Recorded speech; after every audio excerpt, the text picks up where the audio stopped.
From the Ingles Studios, this is ESPN Asheville, WPEK, W225CJ Fairview, WMXF Waynesville, and iHeart radio station. This is SportsCenter.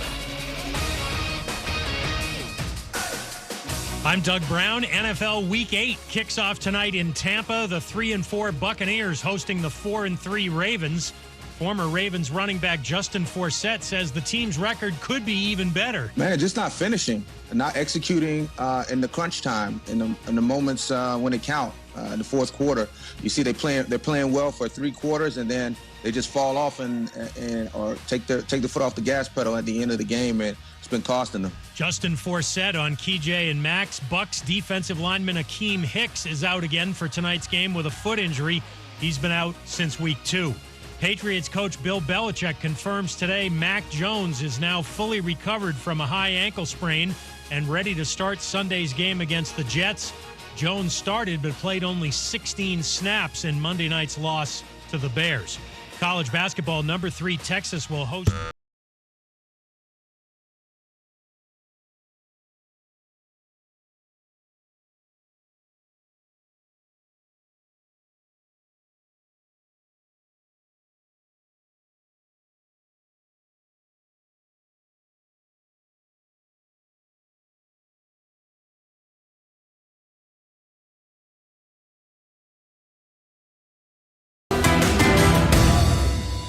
Now, your chance to win $1,000. Just enter this nationwide keyword on our website, bank. That's bank.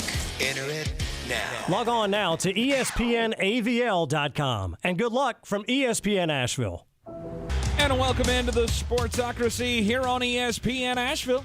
It's 92.9 FM, 880 AM, and 1400. If you're not listening on the terrestrial signal, you got to be listening to us on the iHeart Radio app.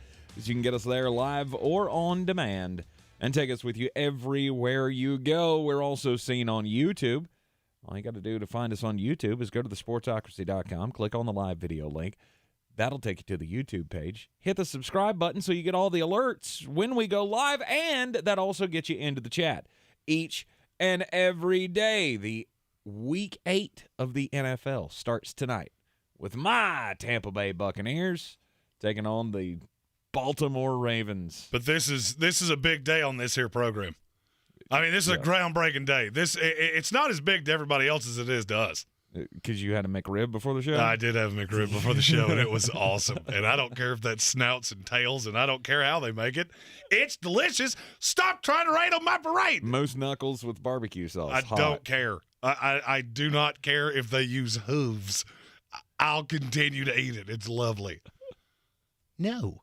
It's because the last need that we needed is no longer a New York Giant. That's right. Kadarius Toney being traded today. The latest in the NFL deals right before the trade deadline coming up on Tuesday. Any more deals break, we will give you all the ins and outs of it right here. Breaking news live on the show. And we'll hope that Tank is tired enough to not do his goofy little dance. That's never going to happen. It's never going to happen because I can't ignore a sick beat. Who's gonna break the news? Oh, no. Who's gonna break the news? Yeah. Why? Who's gonna break the news?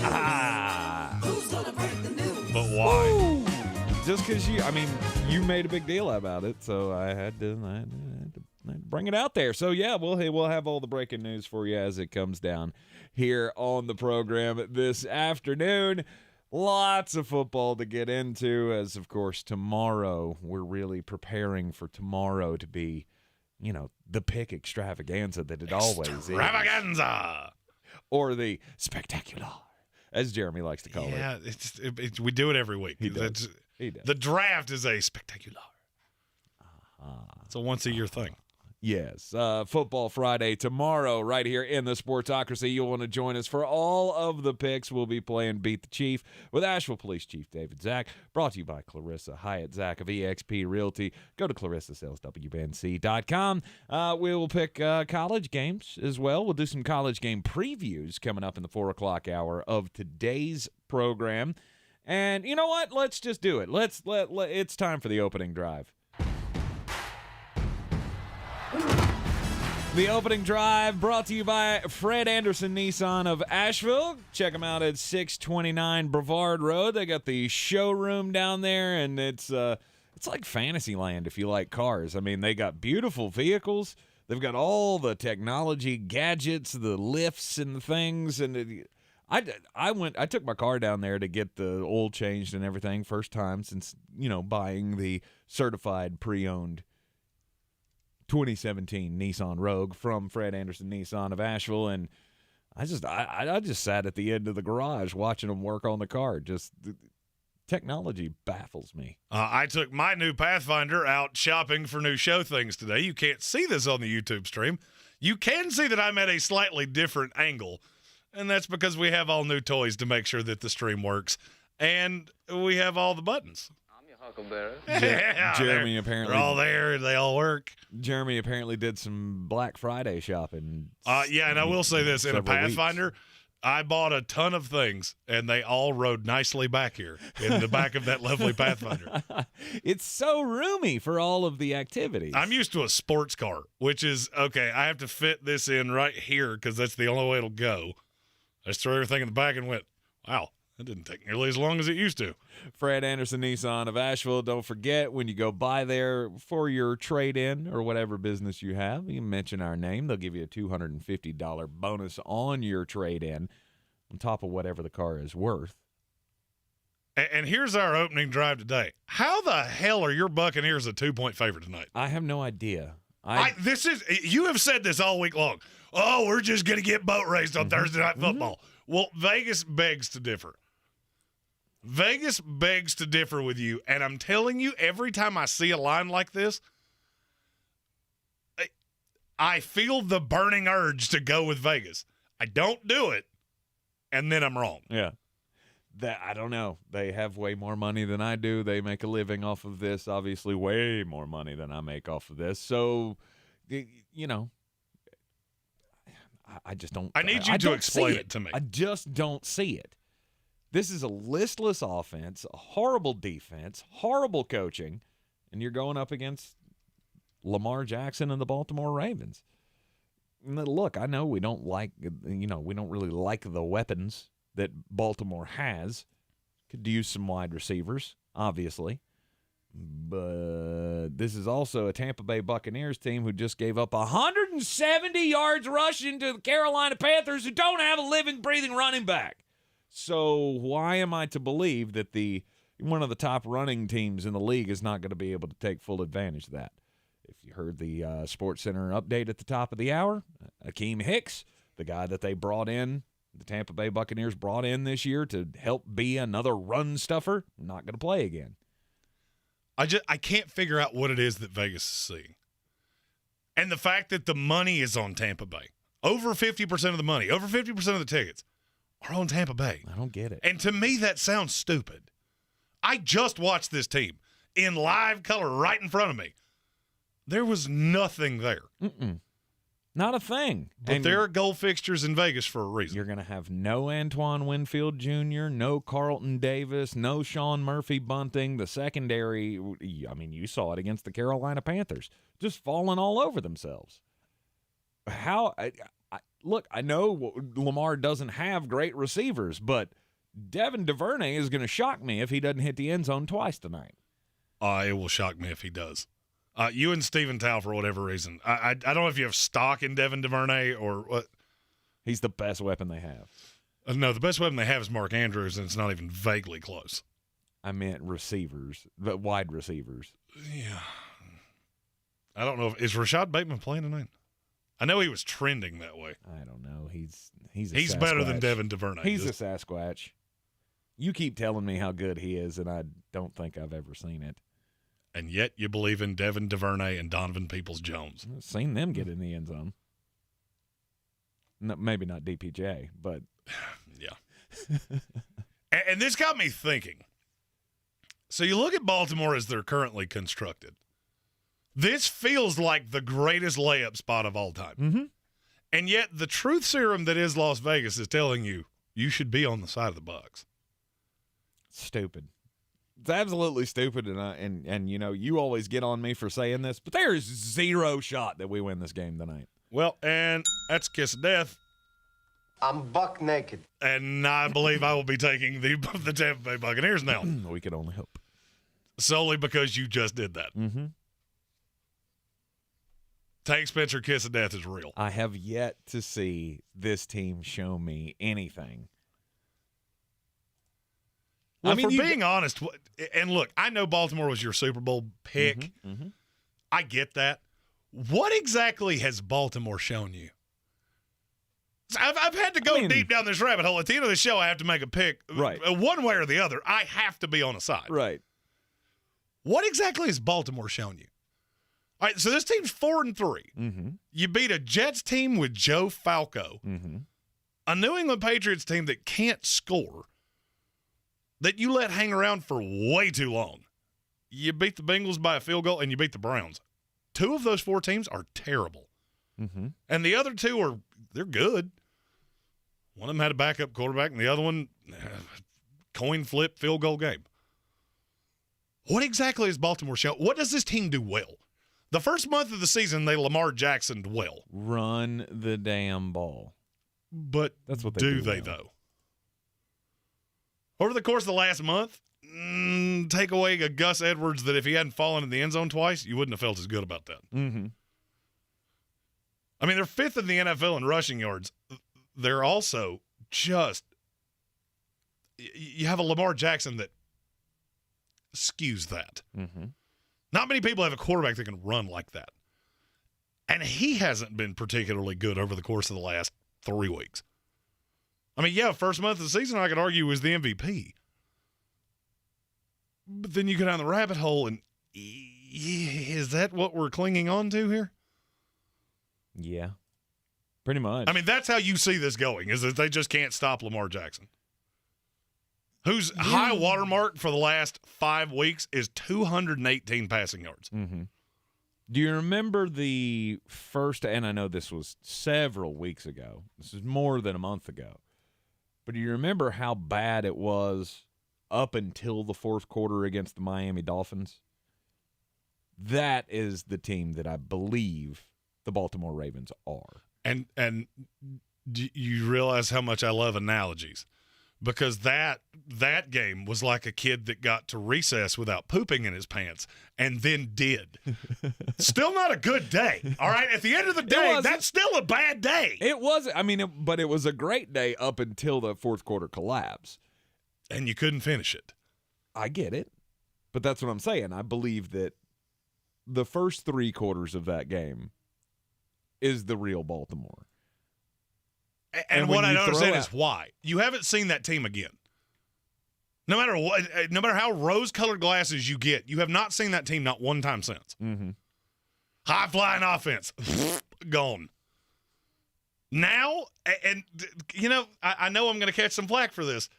Now you're only slightly, just slightly, better offensively than the Chicago Bears. Ew. They're running the exact same offense. Throw it as little as possible. Mm-hmm. You have a mobile quarterback that's a bit of a mismatch, but he's not much of a threat to beat you down the field. The further down the rabbit hole I got, the more I went, you know, I think I see the problem here. Okay. And what's the problem? I still don't think this team's very good. We want it to be. Mm-hmm. And I kind of feel like Tampa Bay and Baltimore are in the same boat. We want them to be good because we believe in the quarterback. No, don't necessarily believe in the coach when it comes to Tampa Bay. But you want this to be good in spite of the fact that if predominantly for the last 7 weeks, it's shown you that it's not. We're believing in Baltimore. And we're choosing not to believe in Tampa Bay. Those 2 things don't make any sense. You're clinging on to something that you haven't actually seen. Okay. So I can't tell you to the end of the show where I'm going, but but we think we think we have a view into what you're thinking. Armchair commentary with our first one of these of the day. I'm your huckleberry. So are the sharps on the Bucs or are the public? Because the public isn't the sharpest crayon in the toolbox. This is the sharps. The sharps are on Tampa. The public is overwhelmingly on Baltimore. And the only thing I can think about that is Tom Brady. It all comes back to Tom Brady, that eventually they're going to find it. All of the power rankings and stuff, like I read every power ranking article this week just to see what the smart guys in the media are thinking about my Tampa Bay Buccaneers team. And every one of them said the same thing. It looks bad now, but give it time. Eventually, this will work itself out. Now, there's zero hope for the coaching staff. Now, I've seen no one say, "Oh, Todd Bowles will figure this out." It all comes back to Tom Brady. That eventually Tom Brady will have had enough, and he will finally flip that switch, and it'll go. Well, I just don't know if you're going to find that today. And I'm looking at that from the opposite perspective. I'm not sure you're going to find that in Lamar. And I'm looking at this Baltimore team, and I'm thinking about a couple others. This is an imitation league. You should probably learn from the mistakes of the past. Mm-hmm. And I'm not saying not do something. Just be very cautious. After the break, I'll tell you what it is. You are in the Sportsocracy here on ESPN Asheville. Ahoy, matey! At Ingles, our extensive seafood department offers a huge variety. From your local catch to flavors from around the world. Wild sashimi tuna, Charleston crab cakes, mountains of shrimp, bourbon salmon, wild mahi-mahi with mango salsa. It's enough to make any salty sea captain ready to set a course for the bounteous treasure of the Ingles Seafood Department. It's all in the bag. Ingles. Low prices, love the savings. The season we've all been waiting for is here. No, not that one. The season of the Big Orange Tent is underway in western North Carolina. The area's largest selection of Halloween costumes, decorations, and accessories is at the Big Orange Tent at the Asheville Mall. Halloween Express is your one-stop shop for adult and child costumes, superheroes, horror icons, inflatable suits. You can find it all under the Big Orange Tent at the Asheville Mall. 10 to 8 Monday through Saturday, 12 to 6 on Sundays. Are you ready to tackle your banking needs? Home Trust Bank's team of expert advisors and lenders want to be your teammate. We want to hear your story, learn your aspirations, and assist you with financial needs, and provide options that are tailored to you. With a wide range of personal, mortgage, and commercial services, you will discover all your banking needs under one roof with a local and personalized touch at Home Trust Bank. Score big with Home Trust Bank. Ready for what's next. Member FDIC, Equal Housing Lender. I love mornings, which is a good thing since the Today Show starts early. Morning, welcome to Today. Those first hours set the tone for the day ahead. We're here to give you the best start. You get the news, learn something new, and even get a little boost. You start the day off with a clean slate, and we hope you'll start it with us. We begin our day so you can take on yours. Because every day needs today. Watch the Today Show weekday mornings at 7 on NBC.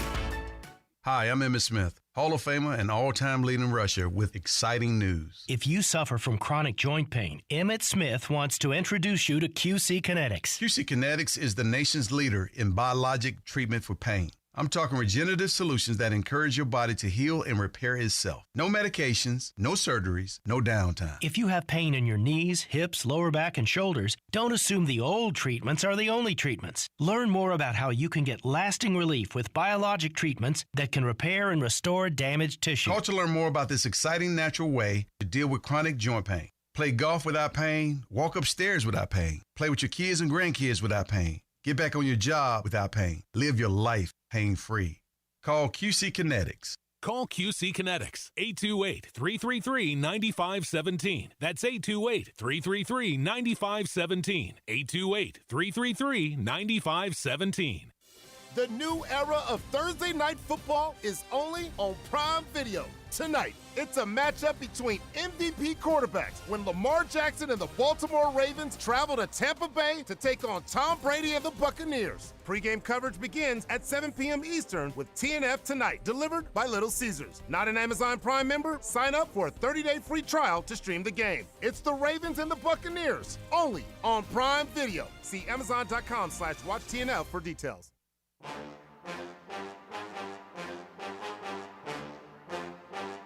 The Sportsocracy. You were just dumber than a bag of hammers. It's ESPN Asheville, Thursday night football tonight down in Tampa. The Buccaneers hosting the Baltimore Ravens. Lamar Jackson, I mean, what? I don't know what it was. Yes, the first 3 weeks of the season, Lamar Jackson was on that path to being MVP. Mm-hmm. It was him and Josh Allen. And Jalen Hurts. And then they had the showdown between Josh Allen and Lamar Jackson, and Josh Allen came out the better on that deal. And ever since that game, Lamar has not put up the video game stats. His QBR has been average or worse in every game since. And my question is why? Has there been something that happened in that game? I can't say something happened in that game. You're turning the ball over too much. You got 4 picks in 4 weeks. Mm-hmm. And I know that doesn't sound like a lot until you play it out and realize you're on pace for 17. It would have been 4th in the NFL last year. And I think the fact that you don't have the weapons, Bateman's been hurt. It's a lot of Devin DuVernay and Proche, Mark Andrews, who, he's a tight end I like, but at the end of the day, he's a tight end. Mm-hmm. And then J.K. Dobbins hasn't been what you thought he would be. Started hurt, was serviceable, I guess, then got hurt again. And what has got me thinking is, can you win with Lamar Jackson being one of the highest-paid quarterbacks in the league? I'm starting to understand why Baltimore has been reticent to give him the big money. Mm-hmm. I've been in the camp of pay him whatever he wants. You built this entire offense. But then I went down the rabbit hole of, okay, let's say you do that. And I used the Russell Wilson deal as a baseline. And to me, that's low. Mm-hmm. Do you realize how bad you have to gut this team over the course of the next 2 years if you do that? You're not winning with him making nothing. Well, I mean, you could cut a lot of the salary cap fat from that defense that's not performing. Well, you're going to lose Marcus Peters one way or the other. There is no way that those two are on the same team. But over the course of 2 years, you would lose Marcus Peters, Calais Campbell, and that would be retirement. Mm-hmm. He's 38 years old. That's going to happen anyway. But then you get into the Patrick Queens and a lot of depth pieces around this team. And I believe in Baltimore, best drafting team in the league, all of the things that I just waxed poetic about Baltimore. How exactly do I think he's going to make more money and you're going to get better? Mm-hmm. Because you're limited regardless. Didn't make the playoffs last year. You're one of the favorites last year. Everybody loved you last year. Didn't make the playoffs. Yeah, but injuries. It always comes back to the injuries. I mean, and I could say the same thing now. Every team has injuries. I loathe that argument. Well, it was injuries. Every team deals with injuries.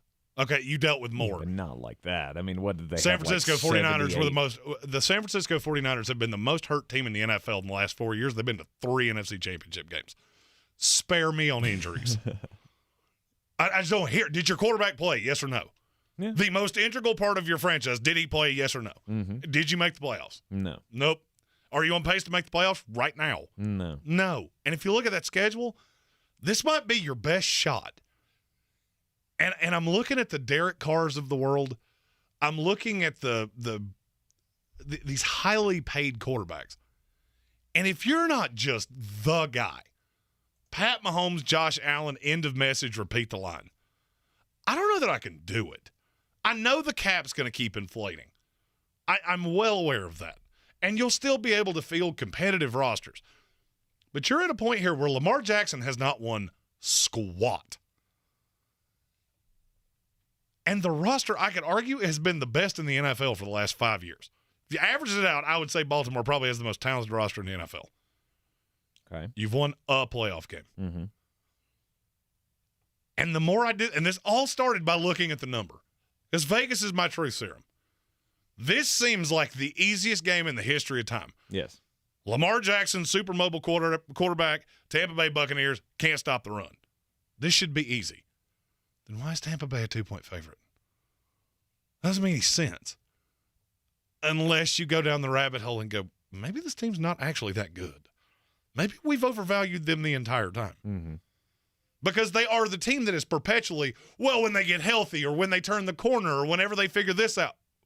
This is one of the most veteran teams in the NFL. What exactly are you waiting on?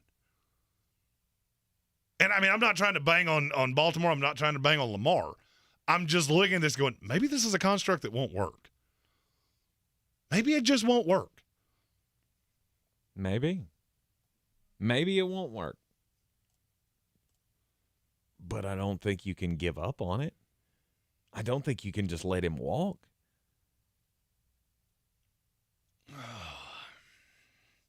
I'm not necessarily saying let him walk. We talked about this a few months ago, and one of the solutions that we nested on was just franchise him. Just keep doing it. He's a team guy. He will continue to play. You're not going to see a holdout, none of those things. Just franchise him. Eventually, it'll lead to you. I can't give him a long-term deal. I've completely flipped the script on that as time has gone on. I can't do it. Because I don't understand how this is supposed to get better. I've railed on so many other teams for doing this. Mm-hmm. Kyler Murray. How many times have I said, how is Arizona going to get better when your quarterback salary just doubled? Why do I not say that about Baltimore? They have better talent. There's no doubt that Baltimore's been better than Arizona over the last 3 or 4 years. Right. In terms of results, you're neck and neck with each other. And I think it's time we have the introspective look. Lamar can do special, unbelievable things. And I've admitted more times than I can count, I was wrong on he cannot play quarterback in this league. He can. I'm just not sure that there's not a limit to how good it can be. And I'll use your argument with injuries. Have you ever noticed that teams that have mobile quarterbacks like this, their offense is almost always hurt? Mm-hmm. Whether it's Philadelphia, Baltimore, Arizona, somebody's always hurt. The line's always hurt. The running backs are always hurt. Why is that? Don't know. It's because you're asked to do things that you're not comfortable doing. J.K. Dobbins is not comfortable being a pass blocker for Lamar Jackson. Mm-hmm. High school, college, never had a problem with injuries. Comes to Baltimore, cannot stay healthy. Gus Edwards, hurt. And I'm to the point of, you know what? Lamar, you're a ton of fun to watch. But I'm not sure I can tie my franchise to you for a half decade. Mm-hmm. Franchise tag, you want to work it out that way? Let's go. Because you're far better than anything else I can do. And that's where I keep coming back. And see, but I don't live like that. And I don't think Baltimore lives like that. We want to win Super Bowls. We've been good forever. I don't care about winning 10 games. Mm-hmm. A 10-win season that you get bounced in the first round of the playoffs, that and $1 will get you a Coke. That's the world the Arizona Cardinals live in. That's the world the Dallas Cowboys live in. And I guess maybe it's just my personality of I would rather have the quote unquote sure thing rather than trying to play roulette with what I'm going to replace him with, because I don't know that I can replace him with anybody. Is there another guy out there that can do? And that's the way I look at this differently. Mm-hmm. I'll be really honest with you. I'm looking at their own team. If you told me right now I could get some Godfather offer for Lamar Jackson for somebody else to give him $250 million, I'd do it. I'll roll with Tyler Huntley. Mm-hmm. He's way cheaper. And I can build a much more formidable roster around him. Mm-hmm. Because looking at the NFL right now, there are two constructs. You can either have the superstar, no doubt, MVP-level quarterback, or you can be cheap at quarterback and really build a formidable roster around him. There's another team in the league that's going to come up against this exact same problem, and I am going to upset somebody in the next segment. It's time to get just a bit outside. Boy, you must be outside your mind. The Sportsocracy. Just a bit outside. He tried the corner and missed. You are in the Sportsocracy here on ESPN Asheville, and it is time to get just a bit outside. And probably in the vein of, I don't believe you. The Pac-12 commissioner, Mr. Kliavkoff, came out the other day at Big Ten Media Day at Pac-12 Media Day for basketball. Everybody's getting ready for the basketball season. And George Kliavkoff is asked about USC and UCLA moving to the Big Ten in 2024. And what he said sounds like, well, it sounds like a lie that you would make up because, well, you just don't like the way things are going for you. Because he told the media that he had spoken to more than 100 people connected with both the USC and the UCLA programs.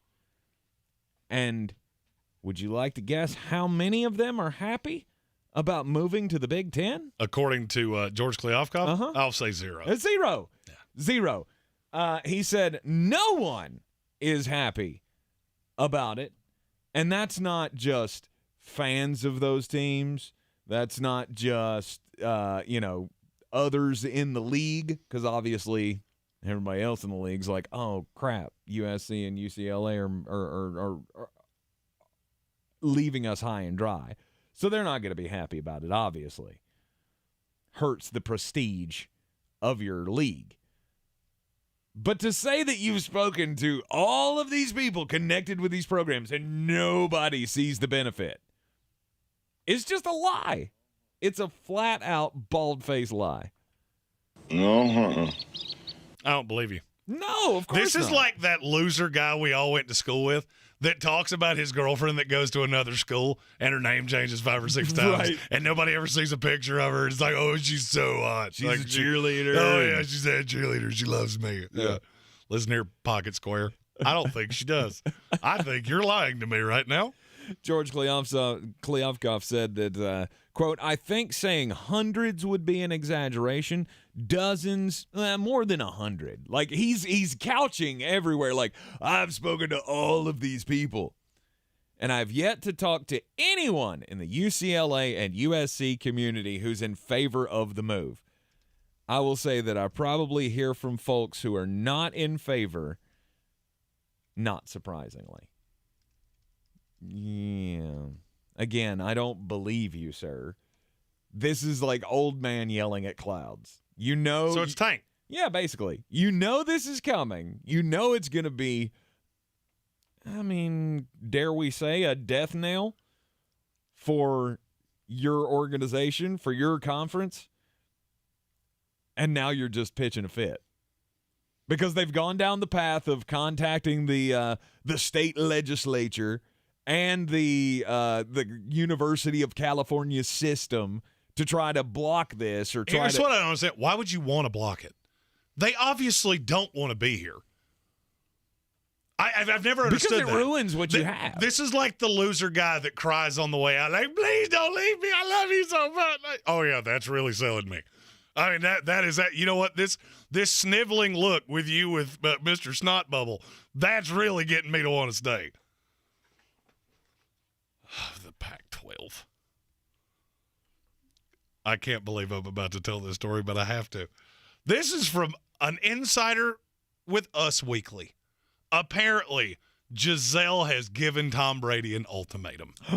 No. Either he can walk away from football or she's done. I think the divorce lawyers were a sign of that. Yeah, I mean, I don't think that part was necessarily the, oh, that's new information. Right. There's a rumor that she wants him to walk away right now. Mm-hmm. And they went super down a rabbit hole of, well, the Tua thing has just devastated her. That's so stupid. She's been with this man for long enough. I promise you, she's seen enough people go off fields in ambulances and on stretchers. Mm-hmm. I don't think Tua's what did this. No. What did this was he said, hey, I'm done. Let's have the family time. Fingers crossed. Sorry. And she Just went, joshing. And she went, not anymore. I'm Not done. Today. Yeah.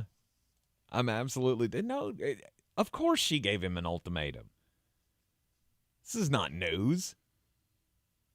Well, it's kind of news that she's not just done.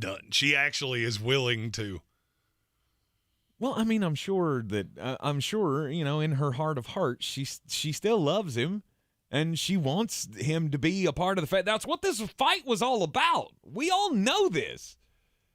Like, we haven't heard it from their own mouths, but all of the ancillary reporting of this will clearly tell you, yeah. And she even said that now it's my time. Like, I've done this for 20 years. it's my turn. And I don't feel like she's being too selfish about it. I know she gets a bad rep amongst football fans for that, but I mean, how much is enough? Well, here's my question. All right, so HWA and I, we just started The Sopranos. All right, I had never watched this show before. Mm-hmm. So now I'm through season 4.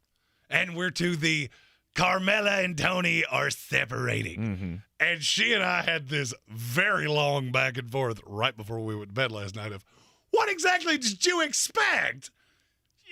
You married a mob boss. Like, yeah, there's some things that come with that that are a little unsavory. Yeah. You married Tom Brady. Did you really think at 38 years old he was just going, nope, I'm done now. Do.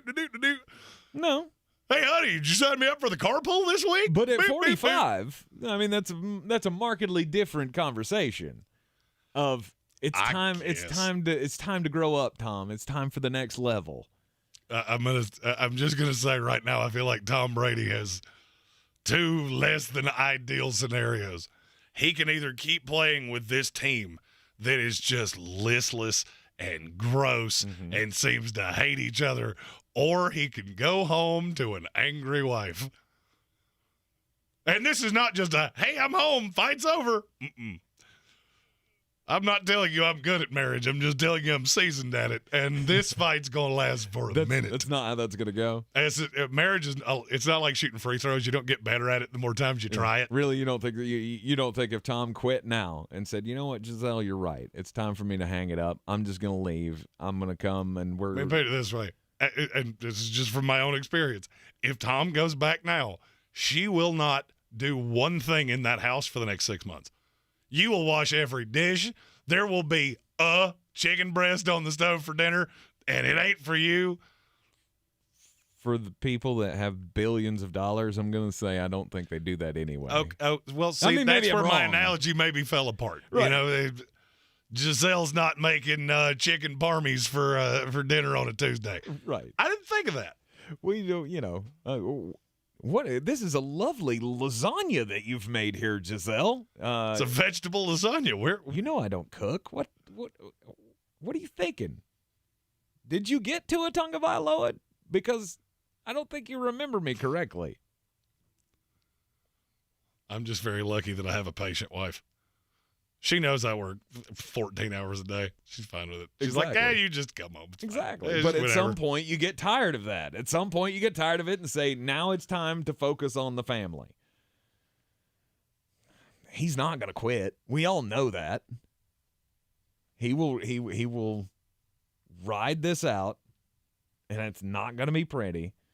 And it's going to be a small blemish on what is a pretty perfect resume for his career. I just still want to hear the NFL Films hot mic on the sideline of, I left a supermodel for you. Exactly.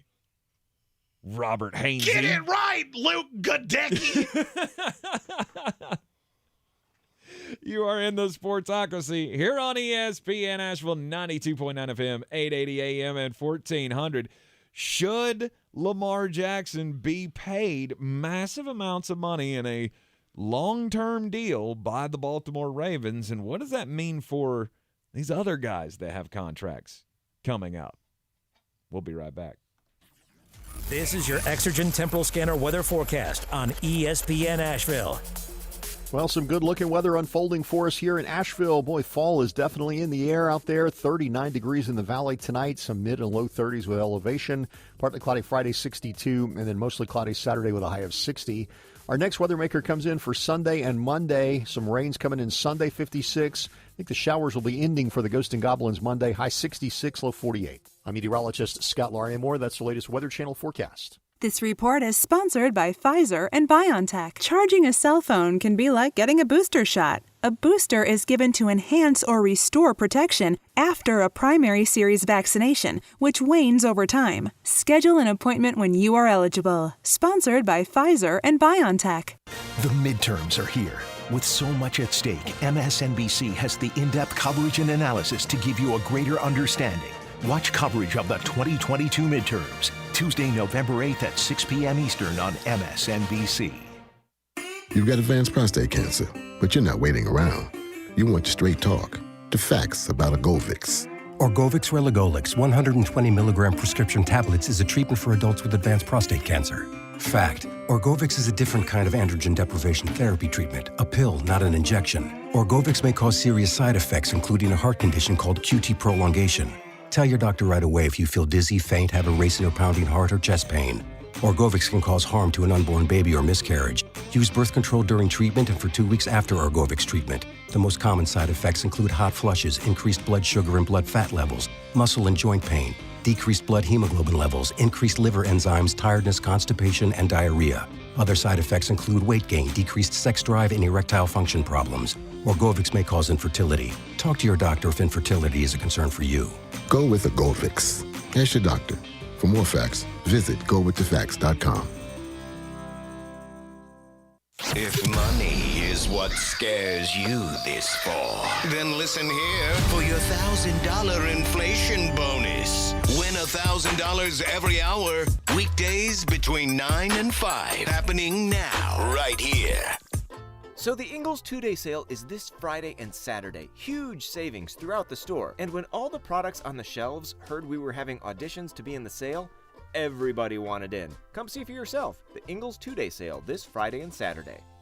Everyone's heard about the housing market and this being the best time to sell a house in years. But the same thing applies to cars. Whether you're looking to buy a car, trade in, or sell that car in the driveway collecting dust, Fred Anderson Nissan of Asheville wants to buy your car. They have 2 on-site managers that work with Kelley Blue Book to give you top dollar for your vehicle. You can even have your car appraised instantly at AndersonNissan.com. Stop in and visit them today at 629 Brevard Road in Asheville or call them at 828-365-1663. I believe real estate isn't about properties. It's about people. I am Clarissa Marshall with eXp Realty, serving all of Western North Carolina. Navigating the home buying and selling journey can feel overwhelming at times, and that's why having an agent who cares about you and your needs is key. I'm a native of Western North Carolina, and I close over a home a week. I'm an expert in the market, pricing my sellers correctly to net you the most money, and working as a skilled negotiator for my buyers. Please give me a call today at 828-774-6343 to set up a complimentary market analysis.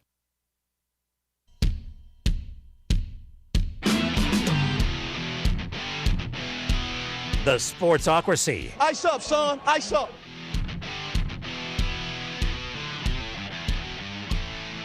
All right, back in the Sportsocracy, talking quarterback contracts here because tonight, Baltimore Ravens will take on the Tampa Bay Buccaneers in Thursday Night Football.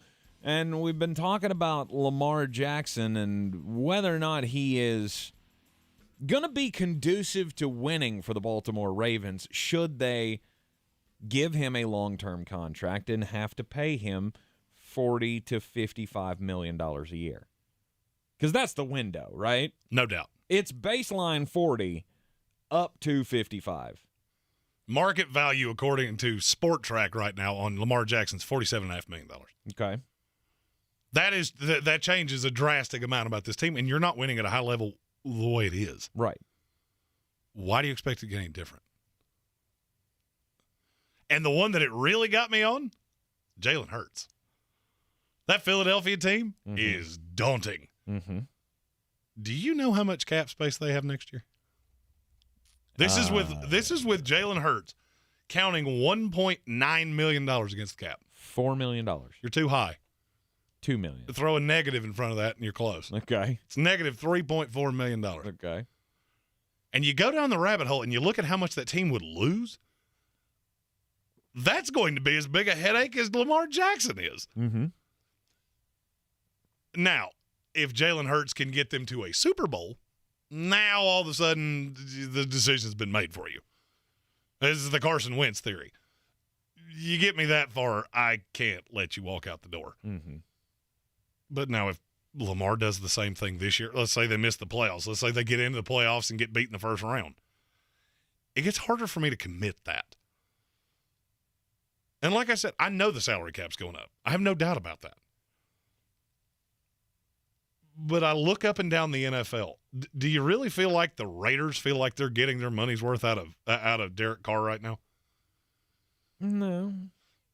Do you think they're going to feel that way next year when it swells again? Because next year he's making roughly $40 million.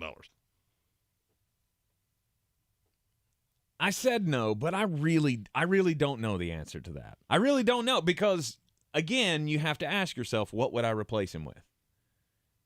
So I got to pay him $40 million a year or whatever it is, or I get to settle. What do I have to settle for? Drew Lock?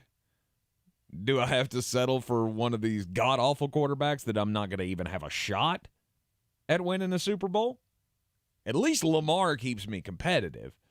At least, saying that's a you thing. I want to win. I know you want to win. You want to win or tear it all down. Not necessarily tear it all down. I can't continue to be the Miami Dolphins with Dan Marino. We're great at quarterback, and we're awful at virtually everything else. So great, he gets us to the playoffs. So you're in this perpetual cycle. You're like a hamster on a wheel. You're just running your little feet off, and you're not getting anywhere. Yeah, but thinking about the Baltimore Ravens, what's the alternative? The alternative. Well, they have an alternative. His name is Tyler Huntley, and he will be drastically cheaper. Okay. And you've seen him enough times to go, well, he could at least win games. Mm-hmm. Okay, I wasn't thinking about Tyler Huntley when I started that comparison because I was thinking, okay, so are we going to try to go for a rookie? Okay, so we draft Anthony Richardson in the 4th round, 3rd round, whatever. You're not getting Anthony Richardson in the 3rd round. You should. I don't disagree with you. I'm just telling you won't. Right, but I'm saying, say that was the path. Would I not rather pay the money for the quarterback that I know can give me a better shot to win? Because with Anthony Richardson, I mean, I feel like it's a bigger question mark whether or not we make the playoffs and make a run. Well, here's what I'll tell you. There are seven teams in the NFL that have 5 wins or more.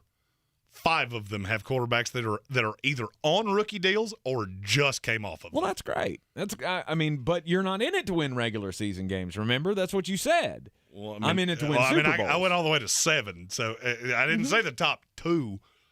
This is the best quarter of the NFL. Right. But are any of those teams winning the Super Bowl? Buffalo Bills, Philadelphia Eagles, Kansas City Chiefs. They're in that. That's the 3 best teams I just said. That are paying, what did you say? That either have quarterbacks on rookie deals or they just came off. Okay. This is Mahomes' first year getting paid. It's the last year that that you're not paying stupid money to Josh Allen. Right. And guess what? Those teams will regress too. That's why Kansas City's out here getting Kadarius Toney. Why would you do that? Because it's a cheap player that we can put on the outside. He's not going to replace anybody. Him and Sky Moore are virtually the same player. But they're cheap. And they know we have to keep replacing cheap talent with cheap talent. And I'm just looking around going, you know what? Jalen Hurts is not Pat Mahomes. It's been a great run. It's been a great year. He's having a great year, and this is a great team. It's the same thing I said about Dak Prescott. The talent will regress when he starts getting paid. But they're 5-2. I'm well aware of that. Give it time. When you get into the playoffs and you play legitimate teams and you don't get to play the Detroit Lions, you'll see what I'm talking about. And if I was one of these GMs, I would be really uncomfortable if I was Howie Roseman in Philadelphia or if I was Eric DeCosta with the Ravens. I don't know what I would do. I don't know that I could not bend to the pressure of the fan base. Do they have to win a Super Bowl before you pay them? You have to. By your standard. That's what I'm trying to figure out. I think Josh Allen is my baseline at this point. Okay. Josh Allen has gotten there. Hasn't gotten to a Super Bowl. But we have been Super Bowl level every year. Have you ever felt like the Baltimore Ravens were Super Bowl level? Did you go into the playoffs saying this is the team to beat? No. This will be the 3rd time we've done it with Josh Allen. Yeah. It's like Nancy Reagan said about pornography. I can't really I can't describe it, but I know it when I see it. They were one of the best. They weren't the best. But did you ever think they were a threat to win a Super Bowl? The answer is no. They have never gone into the playoffs with Lamar Jackson where you went, that's the team to beat. Could they win it? Sure. You made the playoffs. Anybody can. But that's the team I'm scared of. And now the salary swells, and what do you think is going to happen? Right. All these ancillary pieces. I mean, Jalen Hurts has put together a fine campaign for 2022. But all this, considering giving him $50 million a year is idiocy. His market value right now is $44 million. That's also from Sport Track, which is one of the more respected sites that you can get these things from. Mm-hmm. His salary would multiply by 22 times. And again, he's such a specialized player that I don't feel like you would get that on the open market. And for me, that leads me into the other side. If I'm Joe Burrow or Justin Herbert, there's no way I'm signing one of these Pat Mahomes 10-year deals. I'm for it best because I'm 50 bare minimum. I'm 50 a year right now. Mm-hmm. When these new TV deals and the streaming and all those things kick in, they could be $75 million 3 years from now. And do we get fully guaranteed contracts? Oh, for everyone? No. I'm saying for those guys. Oh, Joe B, he'd call a shot. Joe Burrow, 4 years, $205 million, because I need a little bit more than Aaron Rodgers. Joe Burrow will be the first negotiation in NFL history where the business side of the table doesn't speak. Joe walks in with a cigar, probably lit, and says, this is what it takes. Either you do it or you don't. Or call. And the thing is, like, the attraction, obviously, to those long-term deals is flexibility. Well, getting all of the guaranteed money. Like, if you can get a 10-year, $500 million deal like Pat Mahomes got, and you can get, 3/5 of it guaranteed, that's where the hook comes in to guard yourself against injury. And that's all well and good, but I think it was Dan Patrick that I heard say this morning. The guaranteed money was a thing when the guaranteed money was $15 million. Now the guarantee, you're talking about a guarantee that's $200 million. That's more than enough for you to stash all of it in mayonnaise jars and put it under the mattress, whatever you want to do. Mm-hmm. Now it's 6 one way, half a dozen the other. I don't care about the guarantee. I want the top line. You're in the Sportsocracy here on ESPN Asheville. The season we've all been waiting for is here. No, not that one. The season of the Big Orange Tent is underway in Western North Carolina. The area's largest selection of Halloween costumes, decorations, and accessories is at the Big Orange Tent at the Asheville Mall. Halloween Express is your one-stop shop for adult and child costumes, superheroes, horror icons, inflatable suits. You can find it all under the Big Orange Tent at the Asheville Mall. 10 to 8 Monday through Saturday, 12 to 6 on Sundays. Since man created roads, they've been looking for ways to get off-road and vehicles to take them there. That's where Outlaw Off-Road comes in. A premier off-road center for Jeeps, trucks, and SUVs with a complete lineup of off-road and overland services, including maintenance and repair to make your vehicle all that it can be. Check out their location right here in Western North Carolina at 85 Avery Creek Road. Call them today at 828-974-8480 or visit them on the web at theoutlawoffroad.com. Are you ready to tackle your banking needs? Home Trust Bank's team of expert advisors and lenders want to be your teammate. We want to hear your story, learn your aspirations, and assist you with financial needs, and provide options that are tailored to you. With a wide range of personal, mortgage, and commercial services, you will discover all your banking needs under one roof with a local and personalized touch at Home Trust Bank. Score big with Home Trust Bank. Ready for what's next. Member FDIC, Equal Housing Lender. Rogue Combat Club, Asheville's home for comprehensive martial arts training, has a goal for our community, one that's stronger, more fit, and unwavers in its support of one another. Rogue Combat Club's instructors have competed at the highest levels and offer classes for everyone from young children to adults in Brazilian Jiu-Jitsu, Muay Thai, and wrestling. Rogue Combat Club classes can help you boost your self-confidence and self-defense skills while weeding out the egos and intimidation found at other gyms. Join today at roguecombatclub.com. Hi, I'm Capri, and the little thing I love about the Chick-fil-A Grilled Spicy Deluxe is the chicken. They actually put it on the grill, cooked it in the sauce. It's definitely a good grilled spicy sandwich. Hey, I'm Michelle, and a little thing I love about the Chick-fil-A Grilled Spicy Deluxe is it's spicy and it's full of flavor. When you pair that with the Kale Crunch Salad, it's just good. Order a grilled spicy deluxe sandwich on the Chick-fil-A app today. Available for a limited time. Real guests paid for their testimonials. O'Reilly See better and drive safer with Rain-X Advantage wiper blades at O'Reilly Auto Parts. Right now, purchase a pair of Rain-X Advantage wiper blades and get a $15 gift card after mail-in rebate, plus 2 times O Rewards points. Our professional parts people will even install your new wiper blades for free. Stop by O'Reilly Auto Parts or visit O'ReillyAuto.com. O'Reilly Auto Parts. Mr. Clean, Mr. Clean. I hate the struggle of tough, greasy messes on my stovetop. So I just freak, wipe, and I'm done. When I'm frustrated with stubborn bathtub soap scum, I just freak, wipe, and I'm done. Mr. Clean Clean Freak delivers an innovative cleaning experience with a powerful, deep cleaning mist that starts working on contact to break down tough messes in seconds. Just freak, wipe, done.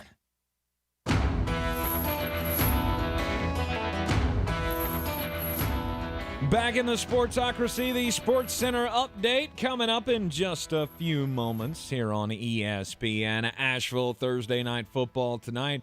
Yeah, I had to have that conversation with my dad today of, hey, do I have to have Prime to see this game? Yes, you do. And here's but the that's thing. not fair. And here's life's not fair. The only fair in life shows up once a year. It has clowns, funnel cakes, and clowns. I don't like clowns. Yes, you have to have Prime to be able to watch tonight's game. But you should have it anyway. Yeah, you should. You can get laundry detergent sent to your house in 12 hours. Let's go. I'm just so surprised that so many people are still figuring, like fan bases are just figuring this out week to week to week. Like the Buccaneers fan pages have been crazy all week long of people just complaining how the NFL is just trying to suck them dry.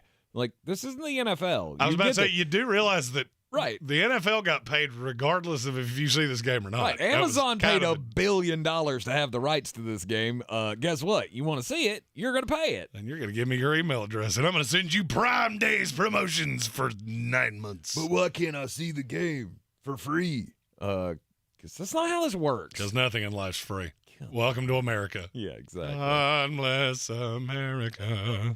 Can Tom Brady and the Bucs turn it around? Can the Baltimore Ravens take advantage in a crush spot? We shall see. Jeremy's picks will be coming up at the end of the program. Sports Center's next, and then it'll be Tar Heel time with the voice of the North Carolina Tar Heels, Jones Angell. This is your Exergen Temporal Scanner weather forecast on ESPN Asheville. Well, some good-looking weather unfolding for us here in Asheville. Boy, fall is definitely in the air out there. 39 degrees in the valley tonight, some mid and low 30s with elevation. Partly cloudy Friday, 62, and then mostly cloudy Saturday with a high of 60. Our next weather maker comes in for Sunday and Monday. Some rains coming in Sunday, 56. I think the showers will be ending for the Ghost and Goblins Monday, high 66, low 48. I'm meteorologist Scott Larimore. That's the latest Weather Channel forecast. This report is sponsored by Indeed.com. Fall into a hiring spree with Indeed. Their end-to-end hiring solution makes it easy to attract, interview, and hire candidates. Sponsor a job and instantly receive a short list of quality candidates whose resumes on Indeed match your job description. Visit Indeed.com/credit. Hi, I'm Capri, and the little thing I love about the Chick-fil-A Grilled Spicy Deluxe is the chicken. They actually put it on the grill, cooked it in the sauce. It's definitely a good grilled spicy sandwich. Hey, I'm Michelle, and a little thing I love about the Chick-fil-A Grilled Spicy Deluxe is it's spicy and it's full of flavor. When you pair that with the kale crunch salad, it's just good.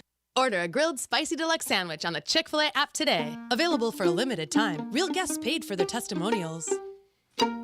Charging a cell phone can be like getting a booster shot. A booster is given to enhance or restore protection after a primary series vaccination, which wanes over time. Schedule an appointment when you are eligible. Sponsored by Pfizer and BioNTech. The iHeartRadio Asheville Pro Football Pick'em Challenge is back. Just log on now to ESPNAVL.com to make your picks. Each weekly winner gets a $50 gift card to Asheville Pizza and Brewing and will be a finalist for our grand prize. Log on now, ESPNAVL.com. From the Ingles Studios, this is ESPN Asheville, WPEK, W225CJ Fairview, WMXF Waynesville, and iHeart Radio Station. This is SportsCenter.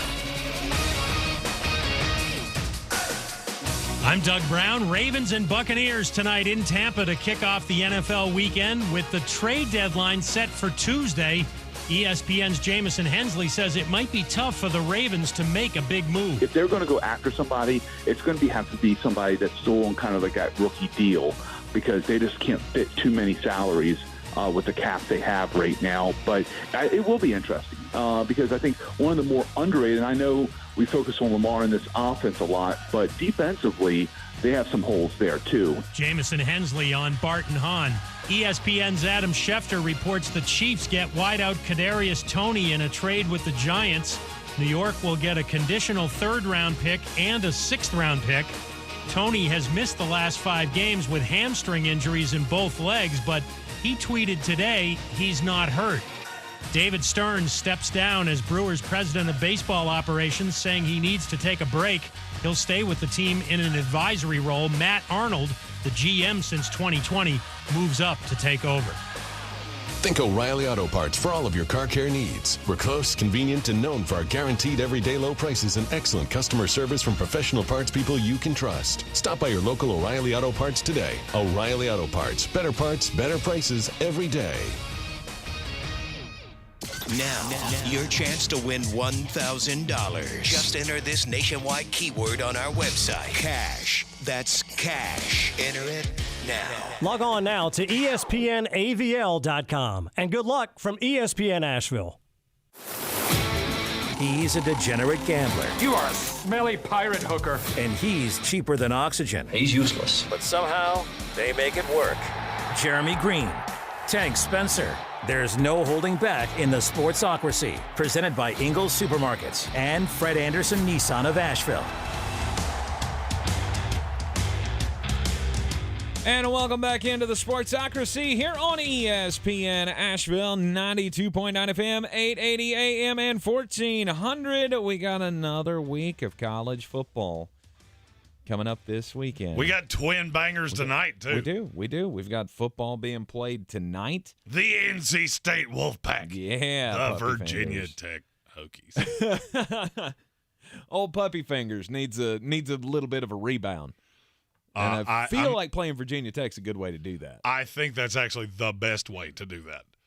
Now, the later game tonight, Utah at Washington State, that is the definition of a West Coast banger. But why? Both those teams are good. Washington State's lost some games that they shouldn't have. Utah's 5-2. They've lost a game that they shouldn't have. Mm-hmm. That'll be fun. Okay. All right. That'll be my 13 domestic lights in after watching Thursday Night Football. Hop on to the old FS1 and watch Utah, the Utes and the Cougs. And I'm not going to lie, I'm actually looking forward to it. There is no doubt I will be one eye halfway open for the fantasy show tomorrow morning. Jeremy will have all your nightly bangers coming up at the end of the program, all his best picks for the night in college football and in the NFL. Thursday night football tonight, Tampa Bay Buccaneers hosting the Baltimore Ravens coming up on Saturday. Right here on ESPN Asheville, it is a night game, primetime game for the North Carolina Tar Heels, and the Tar Heels will take their 6-1 record into a showdown with the Pitt Panthers, the defending champions of the ACC in football. And joining us now in the Sportsocracy, as he does every Thursday at 4 o'clock, it is the voice of the North Carolina Tar Heels, Jones Angell. And Jones, welcome into the show. As always, glad to have you. Tank, great to be with you. And, yeah, it's a big game. Big game coming up on Saturday for sure. You know, it's interesting the way the results went last weekend when Carolina wasn't playing.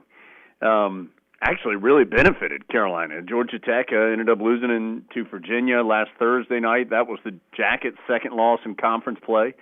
Then Miami has that mess of a game where they turn it over 8 times against Duke. That was their second ACC loss. And then Pitt goes up to Louisville and falls to them on late Saturday night last weekend. That was their second loss of ACC play. So without even playing, Carolina sat there and saw its grip on the Coastal Division tighten a little bit. The Tar Heels are the only team in that half of the league that doesn't have an ACC loss. In fact, every other team in that division has at least 2. And so if Carolina could get this win on Saturday night, boy, it would really put the Heels in a dominant position in the division, not only just pure record-wise, Tank, but also by the fact that I think they would then have the tiebreaker over the 3 teams I think are the most likely to have an opportunity to catch them, and that's Duke, Miami, and in this scenario, Pittsburgh. So big game for sure coming up on Saturday. Tar Heels want to keep trying to improve a little bit defensively, keep doing what they've been doing offensively, and see where it takes them here over the final month. And to be caught in the division, there would have to be some sort of a collapse here at the end of the year. And now, obviously, you still have 2 top 25 teams still left on the schedule with Wake Forest and NC State. I'm not saying that those are games that would just be completely devastating if the Tar Heels lost those. But I mean, you're staring at a 1.5 game lead in the standings right now, with 5 games to go in the regular season. And I think there's some thought out there of, okay, how's this going to end? How is the downfall going to come now? Well, and part of that, too, is, several of these teams still have to play one another. Pitt and Miami still play one another. So one of those teams is going to lose that game. And Pitt and Duke still play each other. So one of those teams is going to lose that game. So there's still plenty of football to be played, not just for the Tar Heels, but for everybody here over the final 5 weeks of the regular season. And so I think for Carolina, they've really put themselves in a good spot. But what Mac Brown has really focused on, and he talked about it passionately and at length on Monday night during the radio show from Top of the Hill, was that he's been telling his team, look, none of that matters. ACC championship game, yes, that's a goal, but you're not going to get there solely this weekend. You're not going to get there by looking ahead and thinking about it. The only thing you can do is play your best this particular week. Carolina's ranked number 21 in the country. That's great, but one loss and you're likely dropping out of those rankings. So, Mac Brown has really tried to keep his team focused on the now, and the now is trying to beat a good Pittsburgh team that can really run the football, that is a really good defensive team, and that I think Tank is going to try and follow a similar formula to Notre Dame, in that they want to run the ball, keep the ball away from Carolina, and play some good defense and try to shorten this game and get out of there with a physical victory. And so the only thing Carolina can really worry about is trying to play its best against Pitt. And if you do that and you win, then you can reassess where you are and then try to do it again next week when you go to Charlottesville to play Virginia. So it is, you and I can sit here and talk about it, and we can guess and predict and say this team's doing this to this team, but all that really matters for the Tar Heels is if they can play well on Saturday night. Right, and we have the quarterback that has not shrunk by any means against any type of pressure so far this year. I mean, Drake May has met every challenge head on and has so far turned in one of the greatest seasons we've ever seen in the ACC. Well, he's certainly statistically playing at a high level, and just from stuff that doesn't show up on the stat sheet, playing it at a high level. I think he's going to see a really good defense this weekend in Pittsburgh, and one that's going to try to get after him and try to pressure him. And it will be up to Drake and the Tar Heels to try to keep him as clean in the pocket as possible, and then for him to make smart decisions when he's under duress. And for the most part, we've seen him do that, whether that's standing tall in the pocket and taking some contact, or getting out of the pocket and making plays on the run, like he did, for example, at the end of the Duke game, on the game-winning touchdown to Antoine Greene. So we've seen him respond in positive ways to the type of challenges that he has seen and will continue to see as he moves through the rest of this year. But there's no doubt. I mean, if you were voting for all ACC right now, I find I'd be really hard-pressed not to vote for Drake May as the first-team quarterback and certainly in that conversation for Conference Player of the Year. I mean, he's been that good to this point. Now, certainly there's some more games and some other players that are going to have something to say about that. Sam Hartman at Wake Forest has been terrific. DJ Uiagalelei didn't play great in the last game for Clemson, but he's had a good year. There are plenty of guys that are going to still make some arguments as this season unfolds. But Drake May right now is certainly in that conversation with anybody you want to put him with within the ACC and beyond. Absolutely. There was reading an article earlier today that was in the Fayetteville Observer that was talking about the historic start that Drake May has had and the fact that he is the national leader in total offense at 380.1 yards per game. He's third in passing efficiency. He's also third in passing yards and points accounted for, second in touchdown passes, and leads the ACC in all 5 of those categories. And you can compare that with pretty much every ACC Heisman Trophy winner that has ever come from the quarterback position, every first-round draft pick. I mean, he is just rolling up the stats, and they're not empty stats. I don't feel like this team. I agree with that. So well right now. Yeah, I don't think there's not been a lot of stat padding for Drake May. I mean, he hasn't been in the game in blowouts and throwing 60-yard touchdowns to boost his numbers. Those have been meaningful numbers, and he's run the ball effectively. That's where some of that total offense total comes from. It's his ability to run the football. If there's one thing I think Drake May could improve on at this point, it's ball security, and not necessarily with the interceptions. I mean, he has 24 touchdowns and just 3 interceptions. It's really been the fumbles, and not even Tank the 2 that he lost necessarily in the game against Duke. One of those was the really strange play where he pulled his arm back to throw and it hit his running back who was still in the backfield, and then there was another one where a Duke defender hit him as he was pulling back to throw, and that kind of stuff is going to happen more so that you getting hit when you're throwing than necessarily you running into your running back. That doesn't happen a lot. But there have been some instances, and even in the Duke game, which Drake fell back on the ball, but where he's been in the pocket and somebody's kind of run by and swatted at it and been able to knock it out. That happened in the App game. That happened in the Notre Dame game.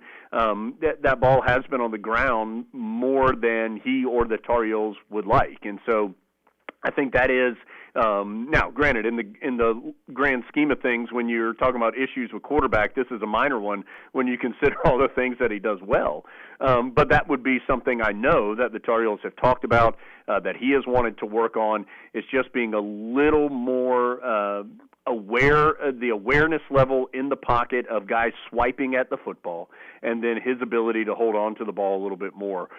Again, we're nitpicking there. That is something that in the grand scheme of things is a smaller deal than some other quarterback issues that people face. But I know that is an area that he'd like to get better at. Other than Drake May, who is the offensive linchpin, so to speak, for getting the win against Pittsburgh, you think? Well, I really think, so Pittsburgh, the way Pitt plays defense, it has never changed since Pat Narduzzi has gotten there. They're going to be really physical. They're going to try and stop the run. They're going to send extra guys to go get the quarterback, and they're going to leave their corners out there by themselves, and they're going to have those guys play one-on-one defensively. And so if you have a really big-time outside receiver, then he has an opportunity to have a big game. Now, he's got to play well because these corners are going to be physical, and they're going to try and beat him up a little bit and push him off his route and all those things. But having said that, I think Carolina's got an outstanding outside receiver in Antoine Greene, who has really played well since coming back from his injury. He's as quality a deep threat as there is in the league. And, Josh Downs, while he is smaller and plays in the slot mostly, Carolina has moved him around much more this year. He has played outside receiver much more this year than he did a season ago. And he is, while not the tallest guy out there, he is an incredibly dangerous player, as the opposition knows, and as Tar Heel fans have seen from him the last year plus. And so I do think those receivers, if you can win those one-on-one matchups on the outside against Pittsburgh, and you've got a quarterback who can accurately throw the ball, which I think the Tar Heels do, then you can have a big day. So to me, Tank, that's a big deal. Can those receivers, Antoine Greene and J.J. Jones, and when Downs is split out wide. Can they win those individual matchups? Because if they can get some explosive plays, I think, in this game. The Tar Heel defense has had their struggles at times, to put it in the nicest way possible, defending against the run against some teams. I know they've done well in the last few, but it has been an issue. So when you're going up against a running back like Abakanda, how do you think they fare? Well, it's not easy, and it's not easy for anybody. Israel Abanikanda is, I think, the best running back in the league, and not just statistically. I mean, the numbers are there. He's averaging 137 yards on the ground. That's best in the conference and top 5 in the nation. His all-purpose yards, when you mix in his receiving and also his return yardage, he leads the nation in that category. And he's got a really impressive blend of strength and speed. I mean, he's not a super tall guy necessarily, but he's really just thick and physical and hard to tackle. And then when he gets through that initial defensive pressure or defensive challenge, he can run away from you in the open field. I mean, he's got incredible speed. You watch their games from this season, and there's just some times where he'll break 2 or 3 arm tackles at the line, and then all of a sudden he's just running past everybody for long touchdowns. So really impressive player. Carolina is going to have to sell out to stop the run. And that opens up the play-action game. And that's where I was referencing Notre Dame in that first comment is I think – I don't know which team's better or who has more talent or anything like that. That's not what I'm saying. But I think Pitt and Notre Dame are very similar in the way they want to play. And for Pitt, it all starts with Abanikanda. And they have some other ones. Rodney Hammond's a good running back, too, who's been injured but has just came back last week. He's another guy that can really run the football. And they are dedicated to that, and that's where it really starts. Can you make them be a throwing team, and not a play-action throwing team, but a team that is going to have to throw the football to get first downs, to get back in the game, to try and score quickly. That's why I think Carolina establishing a lead would be enormous in this game, because if you get to the point where you're at the mercy of what Pitt wants to do offensively, then you're in trouble, because it's going to be pound you with the run, and either one of those could go for a big gain, or then they're going to hit you with the play action where they have plenty of capable guys on the outside that can hurt you. So it's got to be the primary focus of the Tar Heel defense. It's got to be 11 guys, paying attention to their assignment. It's got to be guys flying to the ball, just all those different things. They have to happen, because Abanikanda in particular is good enough that if you fill a gap, a half a yard the wrong way, if you are just a little hesitant in your read, then he's going to make you pay. Last year's game was an all-timer. Obviously, we all remember the deluge, the hurricane that came in at the end of the game and just made things incredibly difficult. And you had Kenny Pickett out there making big plays, and Sam Howell was trying to do the same for the Tar Heels. Ended up being a loss in overtime for the Tar Heels against the Pitt Panthers. Do you see this game being that close again? If history tells you anything, the answer is yes. I mean, Carolina and Pitt have played each other 8 times since Pitt joined the league. Every single game has been decided by a touchdown or less, all 8 of them. So these two teams have played very, very close games through the years. Carolina had won 6 in a row before Pitt had won the last 2, both of them in Pittsburgh and both of them in overtime. They ended up not having to have a game down here in Chapel Hill due to COVID, so that's why they've played twice in a row as far as in this series up in Pitt. And so these are traditionally very, very close games. The way that Carolina has played this year, really only one game, well, 2, Florida A&M and Virginia Tech. Really, outside of those 2 games, every other game has come down to the wire. And so if history is our guide, then the answer is this will be close. And so I do think, Tank, the fact that Carolina has had some success in these close games this season is a benefit for them, because not only was it something that they identified and talked a ton about in the preseason and focused on and said, hey, this is something that has to change for us to take another step forward, but then the fact that they were able to have success in that area early, the App State game, the Georgia State game, I think those games helped Carolina later on when they were in Coral or in Miami Gardens to face Miami, or 2 weeks ago in Durham against Duke. I think when you start having success in those type of scenarios, it helps, it kind of brings on more success. And so not to say Carolina's going to win every single game that's close, but I think the Tar Heels have confidence that they are the team that is going to execute and make the plays when it matters. Saturday night, the coverage begins here on ESPN Asheville at 7 o'clock. Number 21, North Carolina against the Pitt Panthers at Kenan Stadium. And we will hear Jones Angell and the rest of the crew on the call of that game. Be here for that one. It's going to be one that you don't want to miss. As you heard Jones say, it's always a close game with the Pitt Panthers. And we're really talking strength against strength when you look at the all phases of the game considered between Pitt and Carolina. Yeah, this is a good team. They're 4-3, but I promise you, this, not that that's a terrible record, but this is a really good team, a team that's frustrated with the way it played, I think, last week in a loss to Louisville, and a team that's coming in a little bit wounded. And, Tank, we've said that already a few times this year. You know, Notre Dame, Miami, those teams were coming off losses, and we're going to give Carolina their best shot, and you saw it. You saw it when the Tar Heels faced those two teams. And I think you'll see something similar this week. You know, Pitt knows that it needs a quality performance. They've got a bunch of older guys that have had success before. They're the defending champions in the conference, and they're going to come out swinging. Carolina's going to have to be ready. All right, Jones, we will hear you on Saturday night live from Kenan Stadium, and we'll be back with you next Thursday as we'll talk about the Virginia game.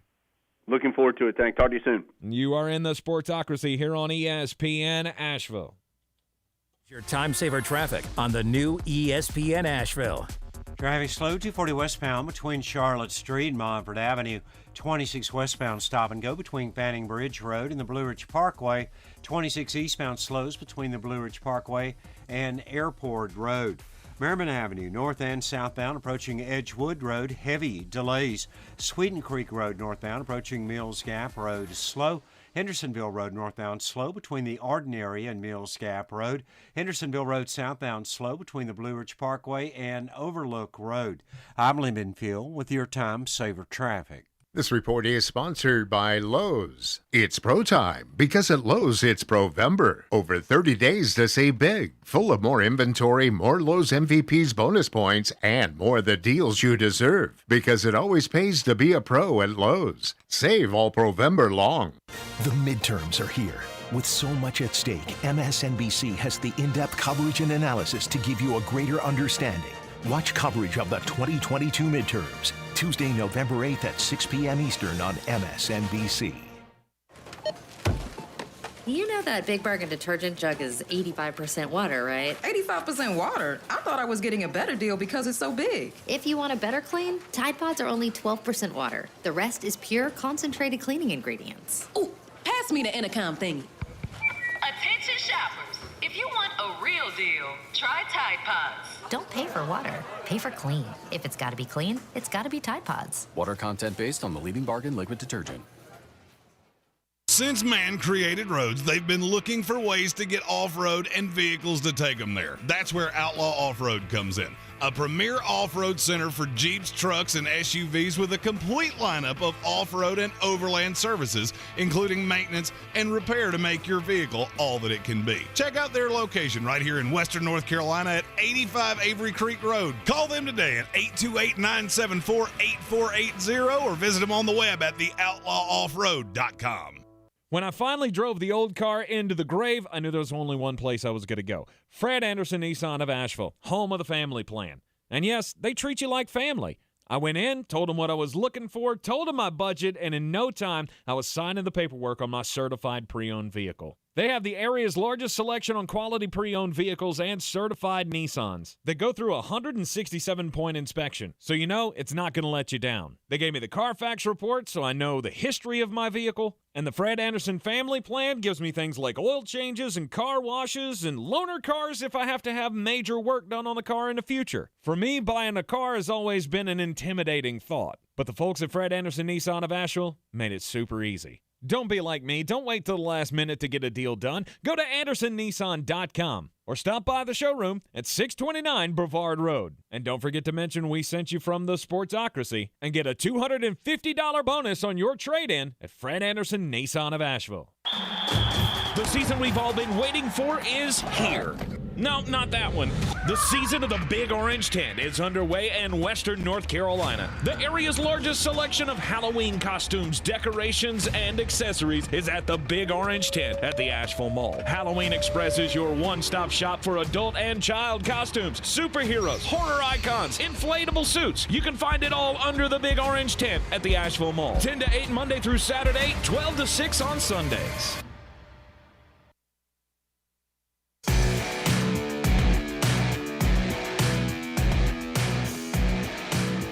It is ESPN Asheville. It is the Sportsocracy, heard everywhere on the iHeartRadio app and seen everywhere on YouTube. And college football, I don't feel like we give it enough play around here. So it's time to just dive into some of the matchups this weekend, because it's always a great weekend for football, but especially on Georgia-Florida week. Let's go. Of course you're excited about that this week when you're a 23-point favorite. 100%. 100%. No, I mean, that's not the biggest game of the weekend. Yeah, that'll be coming up in the bangers tomorrow here on the ESPN Asheville. If you've listened to the show for more than 15 seconds, you can assume which side I'm on. Right. If I'm ringing the bell for a 23-point line, have I ever given out a line that high? I think you have. I'm sure I have at some point. I don't remember doing it. I believe there have been a couple of times that you've taken like Ohio State minus 24 against Youngstown State or something. Like, that's just dumb. Yeah, and I hate doing it. I have to do it once this week. Mm-hmm. This was a hard week to pick games because there are some big lines that, well, they should be bigger. They should be bigger? And then there's some gigantic lines that they shouldn't be that big. All right, we'll have all your underdogs and the favorite picks coming up tomorrow 3 times here on Fridays. Jeremy gives you his bangers for the weekend. I would say, obviously, after the Florida-Georgia game, the number one game of the weekend is probably in the Big Ten. Number 2, Oklahoma. Number 2, Ohio State against number 13, Penn State in Happy Valley. It's never an easy trip to go up to Happy Valley. I fully believe you're going to see the disparity of the highest of the high in college football, and then I like to call it the ick tier. The ick tier? It's icky. Because you're good until you see them play one of these high-end teams, and they just get scattered, smothered, and covered. So that's what you foresee for Penn State. Look, I like Penn State. Nick Singleton, I'll go ahead and tell you, when this kid comes into the draft, you're going to hear his name out of my mouth a lot of times. And then, what else do you do even reasonably well compared to Ohio State? Nothing. And I've got this, just call it a hunch, that C.J. Stroud is looking at Hendon Hooker right now going, you're taking away my Heisman, and I didn't do anything to deserve it. But I can reclaim it in the big noon kickoff on Fox where everybody's watching this game, and I come out and throw for 4 bills on what is a pretty good Penn State team. Mm-hmm. You think that's a likelihood? Oh, I think it's almost a certainty. Really? I feel very sure that you're going to walk away from this game and C.J. Stroud will throw up a stat line that you look at and go, good Lord, they have families. Yeah. Ohio State is just that much better than everybody else outside of Michigan in the Big Ten. And they're better than Michigan. But I'm not as sure of that. I'm not as sure of that as I once was. You don't think they're better? I've undervalued Michigan grossly. I'm not saying Michigan's bad. Michigan's obviously very good. But we all kind of believe Ohio State's better, right? By a smidge? No? You're pretty on par with both of them. Okay. All right. I think that may end up being the game of the year. Ohio State and Michigan. I'm also rather annoyed at this idea that the Big Ten is going to do away completely with divisions. Have you heard this story? Mm-hmm. When USC and UCLA come in, they're just going to do away with divisions. It'll be the two highest ranked teams, which means you'll get Michigan and Ohio State on that Thanksgiving weekend, and then you'll get again in the Big Ten title game a week later. Mm-hmm. That seems counterintuitive to me. And I'm not a division guy by any stretch. Yeah, I mean, I get when you get the same teams playing each other back to back. Especially in that one that's the last week of the season every year. Sure. And it'll happen sometimes, but I don't know that it'll happen more often than not, especially when you throw USC into the mix. I get it. It sets up for bad. Much like this weekend sets up for Penn State. Right. But how many times have we seen, okay, so Ohio State and Michigan can't play in the big game when we all know they're the best two teams in the conference. And so we have to watch Ohio State just beat the snot out of Iowa or Wisconsin or who else? Michigan State. Or it could be like this year, where currently you would get the winner of Michigan-Ohio State against the fighting Brett Bielemas of Illinois. Yuck. They're better than you think. Illinois is better than you think. No, I'm not saying they're going to contend with Ohio State. That's the point. I'm just saying that you say yuck like, oh, they shouldn't even be in a bowl game. No, they're good. No, I didn't say and that. And defensively, they are really good. I didn't say any of that. I'll tell you a fun stat about Illinois that I didn't know until earlier this week. They've given up 62 total points all year. It's hard to do. In 7 games, they've given up 62 points. Did they play Rutgers every week? No. They played Iowa in a game that I watched way more of than I'm proud of. I would rather watch paint dry. That's Minnesota, Iowa, Wisconsin, Chattanooga, Virginia, Indiana, Wyoming. I would rather watch the World Series than watch Iowa football. You don't mean that. 100%. You would literally rather watch paint dry than the World Series, just like me. I do love these Fox guys that have to pub it like, we have the World Series and nobody cares. Mm-mm. It's the Houston Astros and the Philadelphia Phillies in a title series that'll rate like a Tuesday night NBA game. Like Tuesday Maction. Oh, please. I want Tuesday Maction to beat the World Series so bad I can't stand it. And I think there's actually a shot of that. There's not a shot. Nobody's tuning if we in band for Kent together, State football. If we band together, we got Maction start next week, baby. Let's go. Seacrest out. You're in the Sportsocracy here on ESPN Asheville. Yeah, number 2, Ohio State should take care of business on the road at Penn State this week. Yeah, I mean, outside of Michigan, I don't think anybody else is going to actually make it competitive with Ohio State in this conference. More games of the weekend coming up next. This is your Exergen Temporal Scanner weather forecast on ESPN Asheville. Well, some good-looking weather unfolding for us here in Asheville. Boy, fall is definitely in the air out there. 39 degrees in the valley tonight, some mid and low 30s with elevation. Partly cloudy Friday, 62, and then mostly cloudy Saturday with a high of 60. Our next weather maker comes in for Sunday and Monday. Some rains coming in Sunday, 56. I think the showers will be ending for the Ghost and Goblins Monday, high 66, low 48. I'm meteorologist Scott Larimore. That's the latest Weather Channel forecast. This is your time saver traffic on the new ESPN Asheville. Traffic is slow 240 westbound between Charlotte Street and Montford Avenue. 26 westbound slows between Fanning Bridge Road and the Blue Ridge Parkway. Light delays 26 eastbound between Brevard Road and to approaching Airport Road. Merriman Avenue, north and southbound near Edgewood Road, expect heavy delays. Hendersonville Road southbound slow between Biltmore Forest and Overlook Road. Hendersonville Road northbound slow between the Arden area and Mills Gap Road. Sweden Creek Road northbound slow approaching Mills Gap Road. I'm Lyndon Fuel with your Time Saver Traffic. This report is sponsored by Lowe's. It's pro time because at Lowe's it's Provember. Over 30 days to save big. Full of more inventory, more Lowe's MVP's bonus points, and more the deals you deserve. Because it always pays to be a pro at Lowe's. Save all Provember long.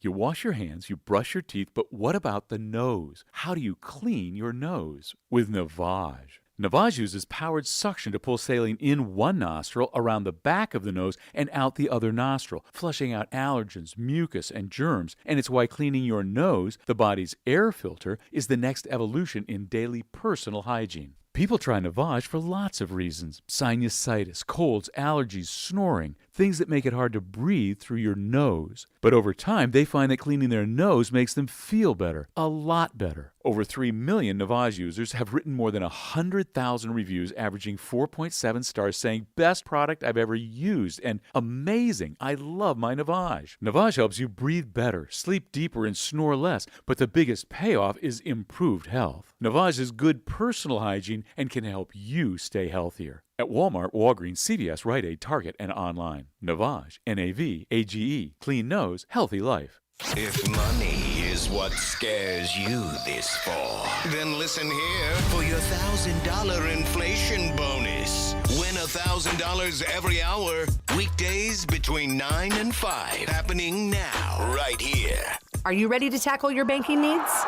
Home Trust Bank's team of expert advisors and lenders want to be your teammate. We want to hear your story, learn your aspirations, and assist you with financial needs, and provide options that are tailored to you. With a wide range of personal, mortgage, and commercial services, you will discover all your banking needs under one roof with a local and personalized touch at Home Trust Bank. Score big with Home Trust Bank. Ready for what's next. Member FDIC, Equal Housing Lender. Ahoy, matey! At Ingles, our extensive seafood department offers a huge variety, from your local catch to flavors from around the world. Wild sashimi tuna, Charleston crab cakes, mountains of shrimp, bourbon salmon, wild mahi-mahi with mango salsa. It's enough to make any salty sea captain ready to set a course for the bounteous treasure of the Ingles Seafood Department. It's all in the bag. Ingles. Low prices, love the savings. On the weird scale, there's Vegas, there's Florida, and there's Asheville. Let's get weird, Asheville. Welcome back into the Sportsocracy, and it's time to get weird. And, you know, you don't really have to look too hard, I don't feel like, in New York City to find weird things around every corner. There's so many people there, people doing weird things all the time. Well, Floyd Hayes, he takes the cake for me. And this is totally something I could see Jeremy trying to do. Floyd Hayes is a bit of, an anxiety issue. As one would, living in a major city, having to, hop on trains to get around and walk on the streets with billions of people all the time. And so he got sick and tired of seeing so many people walk around with emotional support animals that he felt he needed to get a piece of this action as well. However, he lives in an apartment building that does not allow him to have animals. I'm sure emotional support animals, there's always a loophole, but again, he's not really a huge animal guy. So having your pet pig or your emotional support pig on an airplane, I remember we did that story in Weird News a while back. You hear these stories all the time. Well, Floyd has one thing that he likes to lean on for his emotional support. And he feels like if he could take it anywhere with him, that, it would help him out. It's beer. It's beer. And so he decided to petition the state of New York to have beer as his emotional support animal. And it worked. Well, is he allowed to take beer on trains and things without being asked to put it away? Not really. Not really. But his beer, his 16-ounce IPA, does have an official registration number as his support animal now from the state of New York. So is it only the one beer, or can this be a revolving door of emotional support beers? Well, I don't feel like it would be I mean, would it be too easy to prove that that's not the same beer? I mean, that's what I'm asking. Did they go serial number?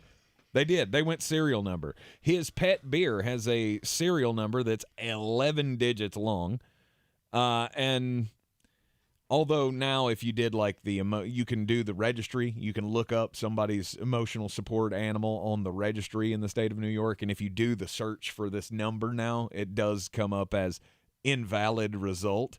But he has the certificate and loves showing it off to people of, hey, this is my emotional support beer, and you cannot tell me I cannot have it. And I don't think it works. But I don't think you're allowed to kill your emotional support animal, and that would be the only reason you would want to carry around a beer, is so that you could kill it every, I don't know, 8 minutes. You come see us at the Village Porch on Sunday, you will see me with a slew of emotional support domestic lights. Indeed. Everybody has a podcast nowadays, and I know it sounds a little weird for us to say because, well, so do we. Did you know there's an Inside Jeopardy podcast? Doesn't shock me. It shocked me a little bit of who in the world is watching that? The average age of the Jeopardy audience is 74 years old. I don't think they're lighting up Spotify for the Anyway, a weird tidbit of information came out on said podcast this week. Okay. I've always wondered this, but I'm dumbfounded that this is the right answer. So the way they film Jeopardy, they do series, a whole week worth of episodes at one time. Mm-hmm.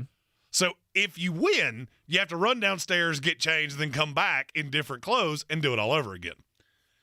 They don't pay for your airfare. So if you come to fly out to be on Jeopardy, you're on your own. You have to fly yourself out there. You have to pay for your own hotel room. They don't even accommodate your food. Really? Nope. They give you nothing. I also just found out, do you know what second and third place wins on Jeopardy? No. The winner wins, obviously, however much money was in their little, the number on the stanchion. In their coffer, yeah. Second place wins $2,000. Third place wins $1,000. That's before taxes. So that means second place walking away with about 8 bones. Third, you might have one good bar tab out of your run on Jeopardy. Right. The only people who they ever accommodate their airfare are the 18 second chance tournament representatives, and then the ones that come back for the Tournament of Champions. Interesting. That seems really cheap to me.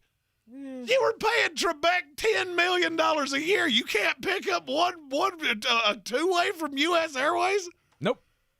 Can't do it.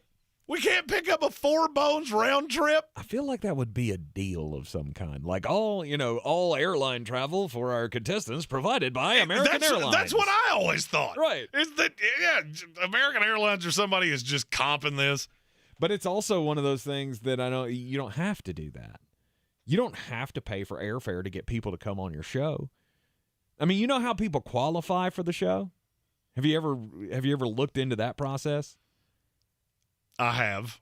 Okay, I'm just curious. I don't know the inner workings. Well, and all I know is there are like auditions. You have to go in and you have to do like sample shows and you have to like win little local tournaments and stuff to be able to be. So like it's a big deal to be on Jeopardy. So they don't have to pay you anything to come on the show. You want to do this. So I applied to be on Jeopardy. Did you really? I did. I got to the second stage. And I fully plan on doing it again. I watch Jeopardy way more than you would think. And I'm ridiculously good at it. Until we get to like 15th century Shakespearean literature. Just stop. Throw me some sports. One sports category. Can we not have one set of sports bangers? No, they saved the sports categories for when the nuclear scientists are on and they have no idea. Oh, that's always my favorite part. This NBA player won 6 NBA championships. Derek Jeter. No, No, you did it all right. their astrophysicist Right. until you got there, and I feel like that was pretty easy. Those are always the fun ones. I've always wondered why Sports Jeopardy never became a thing. Well, Dan Patrick did it for a while. Did he? He did, and then I may still do it. Oh, and then and it like just went as away. a segment on his show. No, he had a show that was Sports Jeopardy. It was on Really? NBC Sports Network. Huh. Never I used to knew watch that a lot, too. Never knew that. And for as good as I am at regular Jeopardy, I will hurt your feelings at Sports Jeopardy because I have very limited life, and this big noggin of mine holds a lot of useless crap. Podcasts are one of the things that I mean, obviously I dig sports podcasts, and I will listen to all opinions on sports and things, but other, like me and my wife, one of our favorite shows is the Game of Thrones, the House of Dragons, and every episode they have, hey, if you want to dive more into this episode, get into the Game of Thrones official recap podcast. I just watch the show. What do I care what some idiots in a studio think about it? I knew we were oversaturated on podcasts when I saw one about milk. Milk? Milk. I was actually I was looking for a podcast that I'm fond of, and as I typed in the title of it, it brought something else up. I clicked the wrong link, and it was a podcast about milk. Hey, it's all about what you're passionate. Who is listening to that? It's all about what you're passionate. Who's sitting around going, well, Bessie here, she skim comes better from her. I don't know how any of that works. I mean, I know a couple of dairy farmers. They might be into podcasts. I'm not sure. I really want you to think about those people. You think they're sitting around waiting for the next banger of the milk talk? Maybe today in the homogenized milk podcast. Let's get into it. We're very oversaturated in podcasts. Of course we are. But it's everybody's got their opinion about something. Everybody thinks they're smart, just like Jeremy and I. I want to create my own podcast with all of my comedian friends where we just all say the things that would get us fired at our daily job, and put it behind a paywall. Like, you can't get to it unless you pay $20 a month. These are all the jokes that we're not. I was going to say that's called the Joe Rogan experience, isn't it? I do like Joe Rogan. As you should. I do like Joe Rogan. As you should. It's a fantastic show. It's Two Bears, One Cave. Also awesome. Right. There's a bunch of those podcasts out there. I think you can find You say a bunch, and you get to 5, and you go, all right. Now what? I also listen to true crime, so.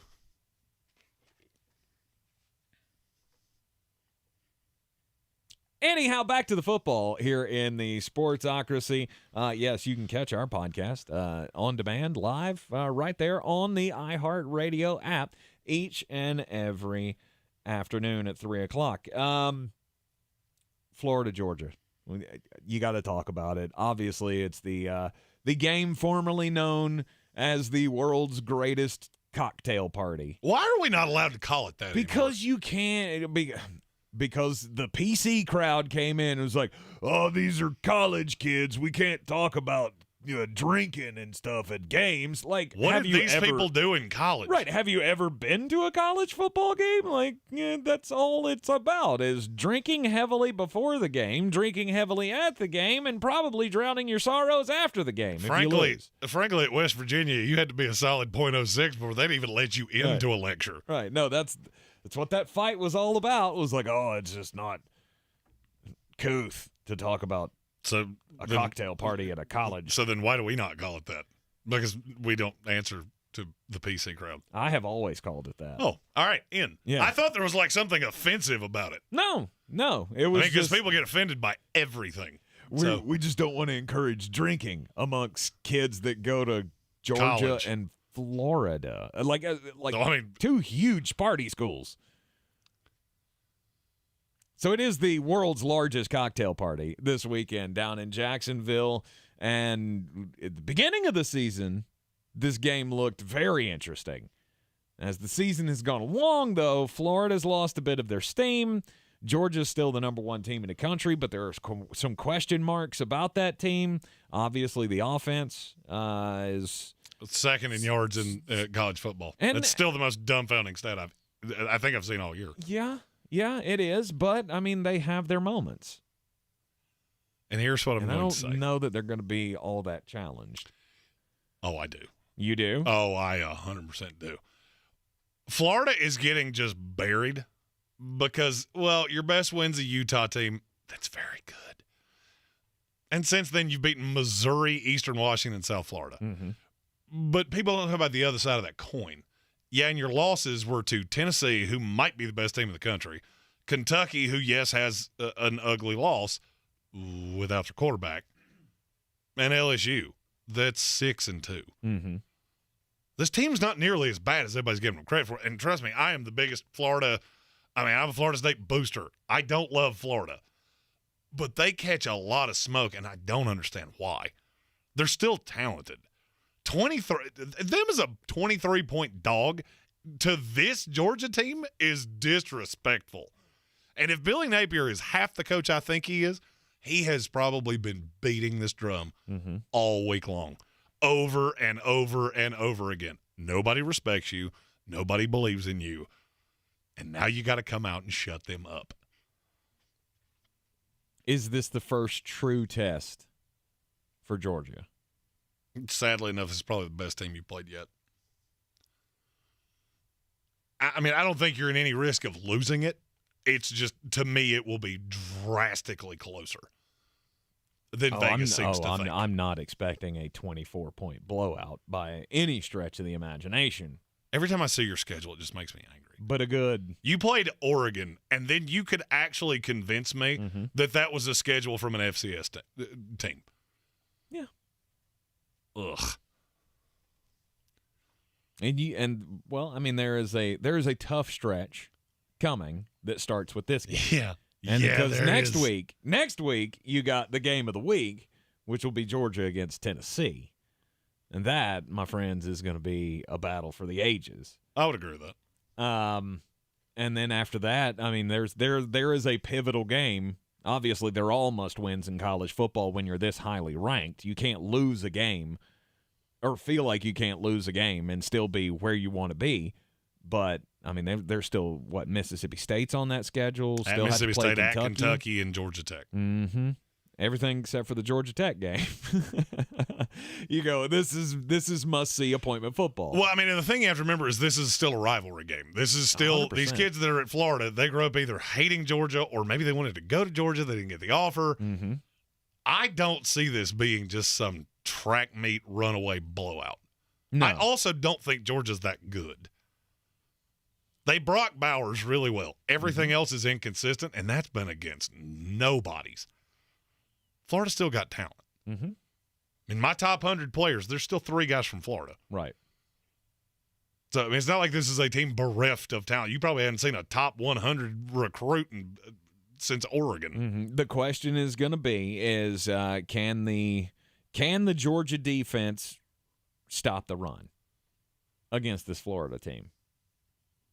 And when you have a dual threat quarterback, actually, I mean, is he a dual threat? Absolutely. I mean, does the arm really scare you from Anthony Richardson? He's got a cannon. That's the thing you have to remember about him is that he does still have a cannon. You've got 2 really fast receivers on the outside. So, I mean, you can forget about that part, and you'll remember it eventually. Now, he might throw one out of the stadium because he's about as accurate as he's literally about as – I'll go with the cannon reference. Right. He's about as accurate as a cannon. Okay. That's kind of where I was headed with that. It's going to be a big, tough test for the Georgia defense. And, of course, Jeremy will have your pick on that game coming up tomorrow right here on a Football Friday in the Sportsocracy. This is your time saver traffic on the new ESPN Asheville. Driving slow, 240 westbound between Charlotte Street and Montford Avenue. 26 westbound slowing between Airport Road and the Blue Ridge Parkway. 26 eastbound slows between Brevard Road to approaching Airport Road. An accident reported on Tunnel Road at Crockett Avenue. Merriman Avenue approaching Edgewood at Road north and southbound. Heavy delays. Hendersonville Road southbound slow between the Blue Ridge Parkway and Overlook Road. Hendersonville Road northbound slow between the Arden area and Long Shoals Road. Sweden Creek Road north and southbound approaching Mills Gap Road is slow. Brevard Road northbound delays between Clayton Road and the Blue Ridge Parkway near the NC Arboretum. I'm Lee Benfield with your Time Saver Traffic. This report is sponsored by Taco Bell. Taco Bell is sorry for going too far with its past breakfast. All you need in the morning is tasty, simple food, like a breakfast crunch wrap. Fluffy eggs, cheese, sausage, hash browns wrapped in a warm tortilla. Grab one at participating Taco Bell stores during breakfast hours only until 11 a.m. while supplies last. Hi, I'm Capri, and the little thing I love about the Chick-fil-A Grilled Spicy Deluxe is the chicken. They actually put it on the grill, cooked it in the sauce. It's definitely a good grilled spicy sandwich. Hey, I'm Michelle, and a little thing I love about the Chick-fil-A Grilled Spicy Deluxe is it's spicy and it's full of flavor. When you pair that with the Kale Crunch Salad, it's just good. Order a grilled spicy deluxe sandwich on the Chick-fil-A app today. Available for a limited time. Real guests paid for their testimonials. At Lowe's, every pro is an MVP to us. That's why MVP's rewards members can earn bonus points on select products from brands like DeWalt, Purdy paint applicators, and GRK screws. Then redeem your bonus points for exciting rewards like tools, grills, Lowe's gift cards, and more. Join Lowe's MVP's Pro Rewards today to start earning. Bonus points calculated before taxes and fees after applicable discounts, if any. Subject to program terms. While supplies last. Visit Lowe's.com/MVP's bonus points for details. Now through 10/28. They say everyone has a story to tell. Well, no one tells stories better than Audible. It's the home of living your best life, intriguing true crimes, and celebrities you love like John Hamm, Kerry Washington, and Kevin Hart. It's the home of new worlds, old worlds, and ways to make a better world. Audible, the home of storytelling. Audiobooks, podcasts, and originals. Start a free trial at audible.com. At Ingles, whether we're celebrating Friday night rivals, televising college basketball games, bringing the Fan Fest to semi-pro soccer, or taking you out to the ball game at your minor league park, it's all in the bag. Ingles, low prices, love the savings. The season we've all been waiting for is here. No, not that one. The season of the Big Orange Tent is underway in western North Carolina. The area's largest selection of Halloween costumes, decorations, and accessories is at the Big Orange Tent at the Asheville Mall. Halloween Express is your one-stop shop for adult and child costumes, superheroes, horror icons, inflatable suits. You can find it all under the Big Orange Tent at the Asheville Mall. 10 to 8 Monday through Saturday, 12 to 6 on Sundays. Who's gonna break the news? Who's gonna break the news? Who's gonna break the news? Who's gonna break the news? From Adam Schefter, Bengals wide receiver Jamar Chase is dealing with a hip injury that is expected to sideline him 4 to 6 weeks. Oh, no. Makes him a prime candidate for injured reserve, per sources. Yikes. That is a very large blow to the Cincinnati Bengals. That is indeed, but hey, I mean, they still got 2 superstar wide receivers to lean on. You're being way too liberal with the use of the word superstar with Tyler Boyd, but that is at least a good one that you've got. Bet you miss Auden Tate right now, don't you? Oh, Bet you wish you had Auden Tate.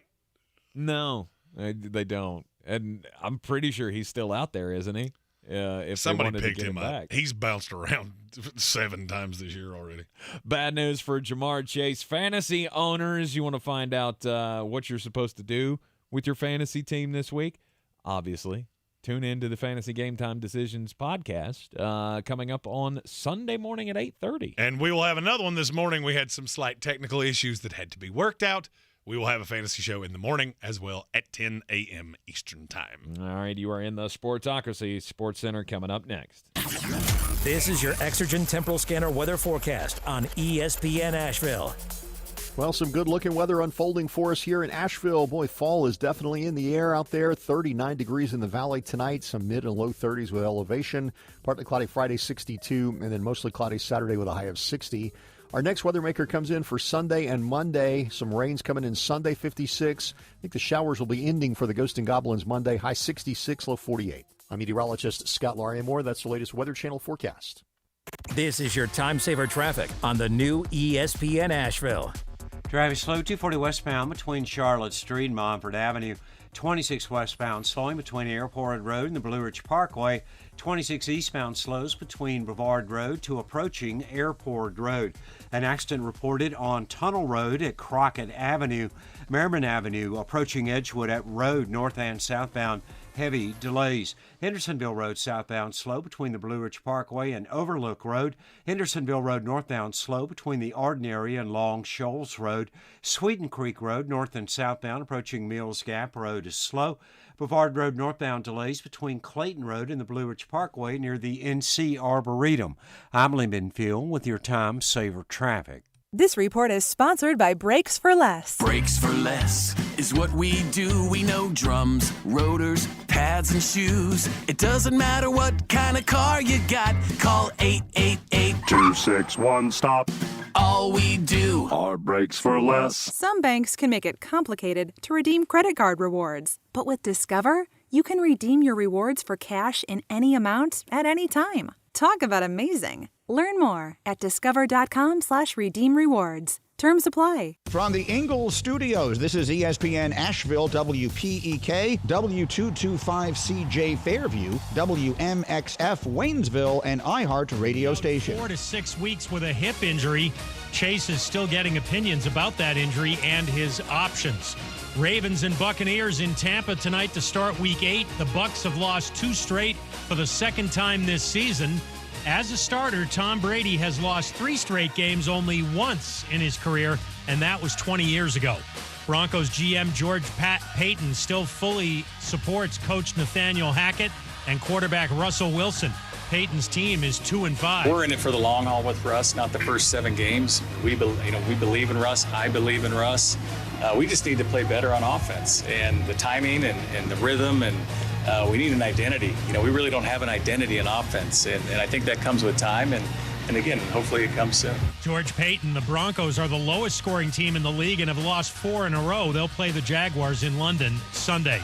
Our Adrian Wojnarowski reports Wizards guard DeLon Wright will miss 6 to 8 weeks with a hamstring strain.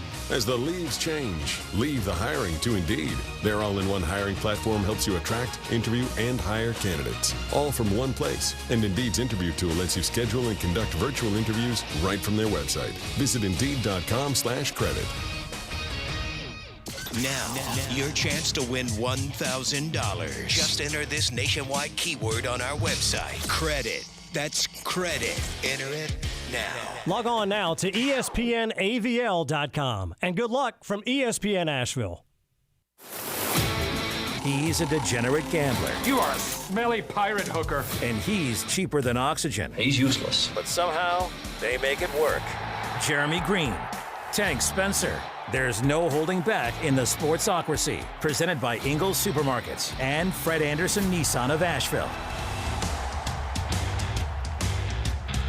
It is the final hour of a Thursday afternoon show here in the Sportsocracy in the Ingles Studio on ESPN Asheville 92.9 FM, 880 AM, and 1400. The Sportsocracy heard everywhere on the iHeart Radio app. Anywhere you go, live or on demand, we're all here for you anytime you need us. Also on YouTube. Just go to thesportsocracy.com, click on the live video link, subscribe to the channel so you can join us in the chat and get all those live alerts when we have special programming. Like tomorrow, there will be another Mullet Man and the Canadan Fantasy Show. Goal was to do that this morning, but technical issues. If you were on the YouTube stream yesterday, you saw that we were on the screen for quite some time. That's right. Because I had no control. We've got it repaired, we believe, and everything We've got seems a whole to be little moving war room over smoothly. here now. Yeah, everything seems to be moving smoothly today. So the Mullet Man and the Canadan, David Smith from Armchair Commentary, will be giving you fantasy advice on how to fix your fantasy team. Coming up tomorrow morning, we will have the Fantasy Game Time Decisions show, as we do every Sunday morning. Early this week, because there's another London game, so we'll be on at 8:30 on Sunday morning for that show. And look, if you're a Jamar Chase fantasy owner, obviously today's news coming from Adam Schefter that he's got a hip issue that will keep him out 4 to 6 weeks possibly. He's a candidate for IR, and he is right now meeting with specialists trying to figure out more on the injury and how to rehab it and how to fix it. Look, at least the world gave you a gift-wrapped, beautiful package today with Kadarius Toney going to the Kansas City Chiefs. Because, I mean, that's a must play, right? That's a must go pick up now. Are you actively drunk? Yeah. Stop with the Kadarius Toney. It's another nice weapon for Kansas City. It's not anything that you should look at for fantasy football. And if you don't believe me, name me the other relevant week in, week out Kansas City receiver. Mm-hmm. Tyreek Hill, Travis Kelce, end of message, repeat the line. The Chiefs. This is just another Mecole Hardman who is here to break your heart as often as humanly possible. The Chiefs today trading a conditional 3rd-round pick and a 6th-round pick to the New York Giants for the last need they needed, wide receiver Kadarius Toney. Has anybody checked on Brian Haynes today? I feel like somebody should. I don't Getting think a 3 and a 6 a year after you draft a guy in the first round. That's I mean, I did. That's less than ideal. He did comment in the in our little group chat of I friggin' hate Dave Gettleman, which we all knew. We told you from the start that wasn't going to be a good idea, but nobody wanted to listen. All the Carolina Panther fans went, "Don't do this, New York." That's still unequivocally my favorite moment that has happened on any of our shows. Oh, yeah, the flip Brian out. just goes full catatonic when they drafted Kadarius Toney. It was great. It was absolutely great. But now the last need that they needed is, just that. I love that Andy Reid just looks around and goes, there's a short, fast receiver available. I must have him. Bring him to me. I mean, that's now. How his offense works. For me, it's just another piece. Mm-hmm. I think you'll see him do some jet sweep things. At some point, they're going to have to figure out how to run the ball. But week in, week out, he's no better than a wide receiver 4 in fantasy football, right? Oh, he's not even that high. Really? No, God, no. He's not a starter. I mean, the one is Juju Smith-Schuster. MVS is the 2, and he and Mecole Hardman and Sky Moore will alternate weeks being the 3, 4, and 5. Mm-hmm. I mean, he might have a good game before this year's over. Now, long term, that's a little different. Right.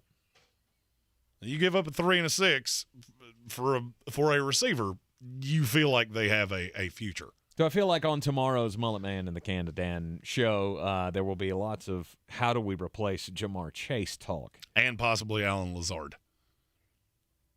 He heard a pop. Oh, no.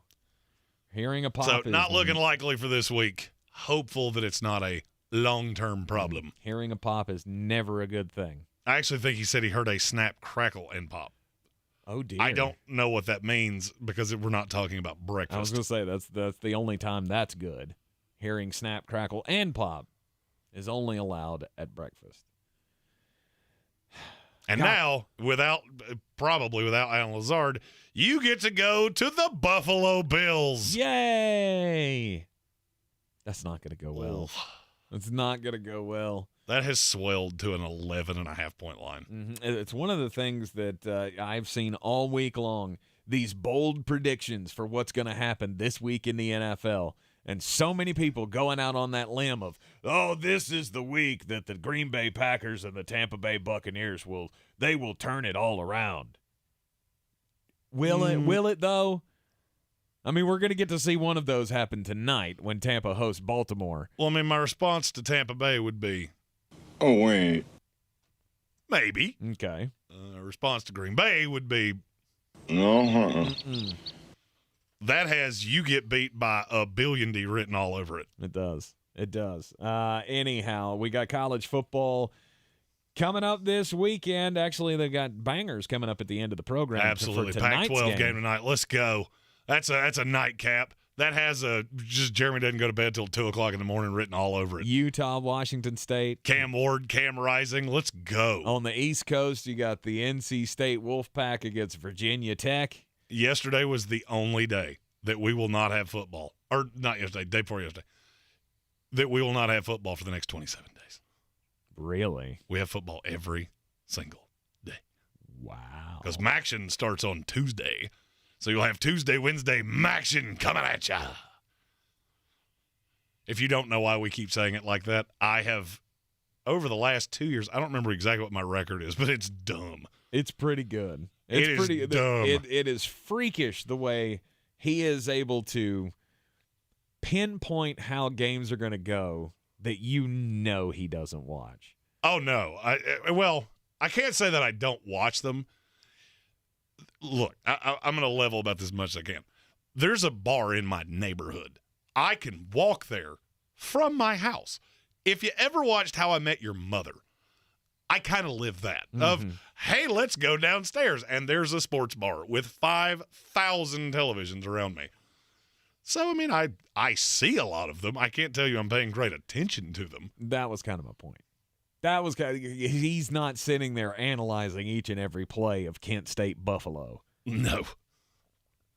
It's just. But I will give you bangers. And you've had a pretty good track record in the NBA doing that as well. Not watching nary a game. Last night did not quite go my way. No, I was 1-2 last night. No. My 2023 Denver Nuggets, they held up their end of the bargain. Nikola Jokic had 4,000 points.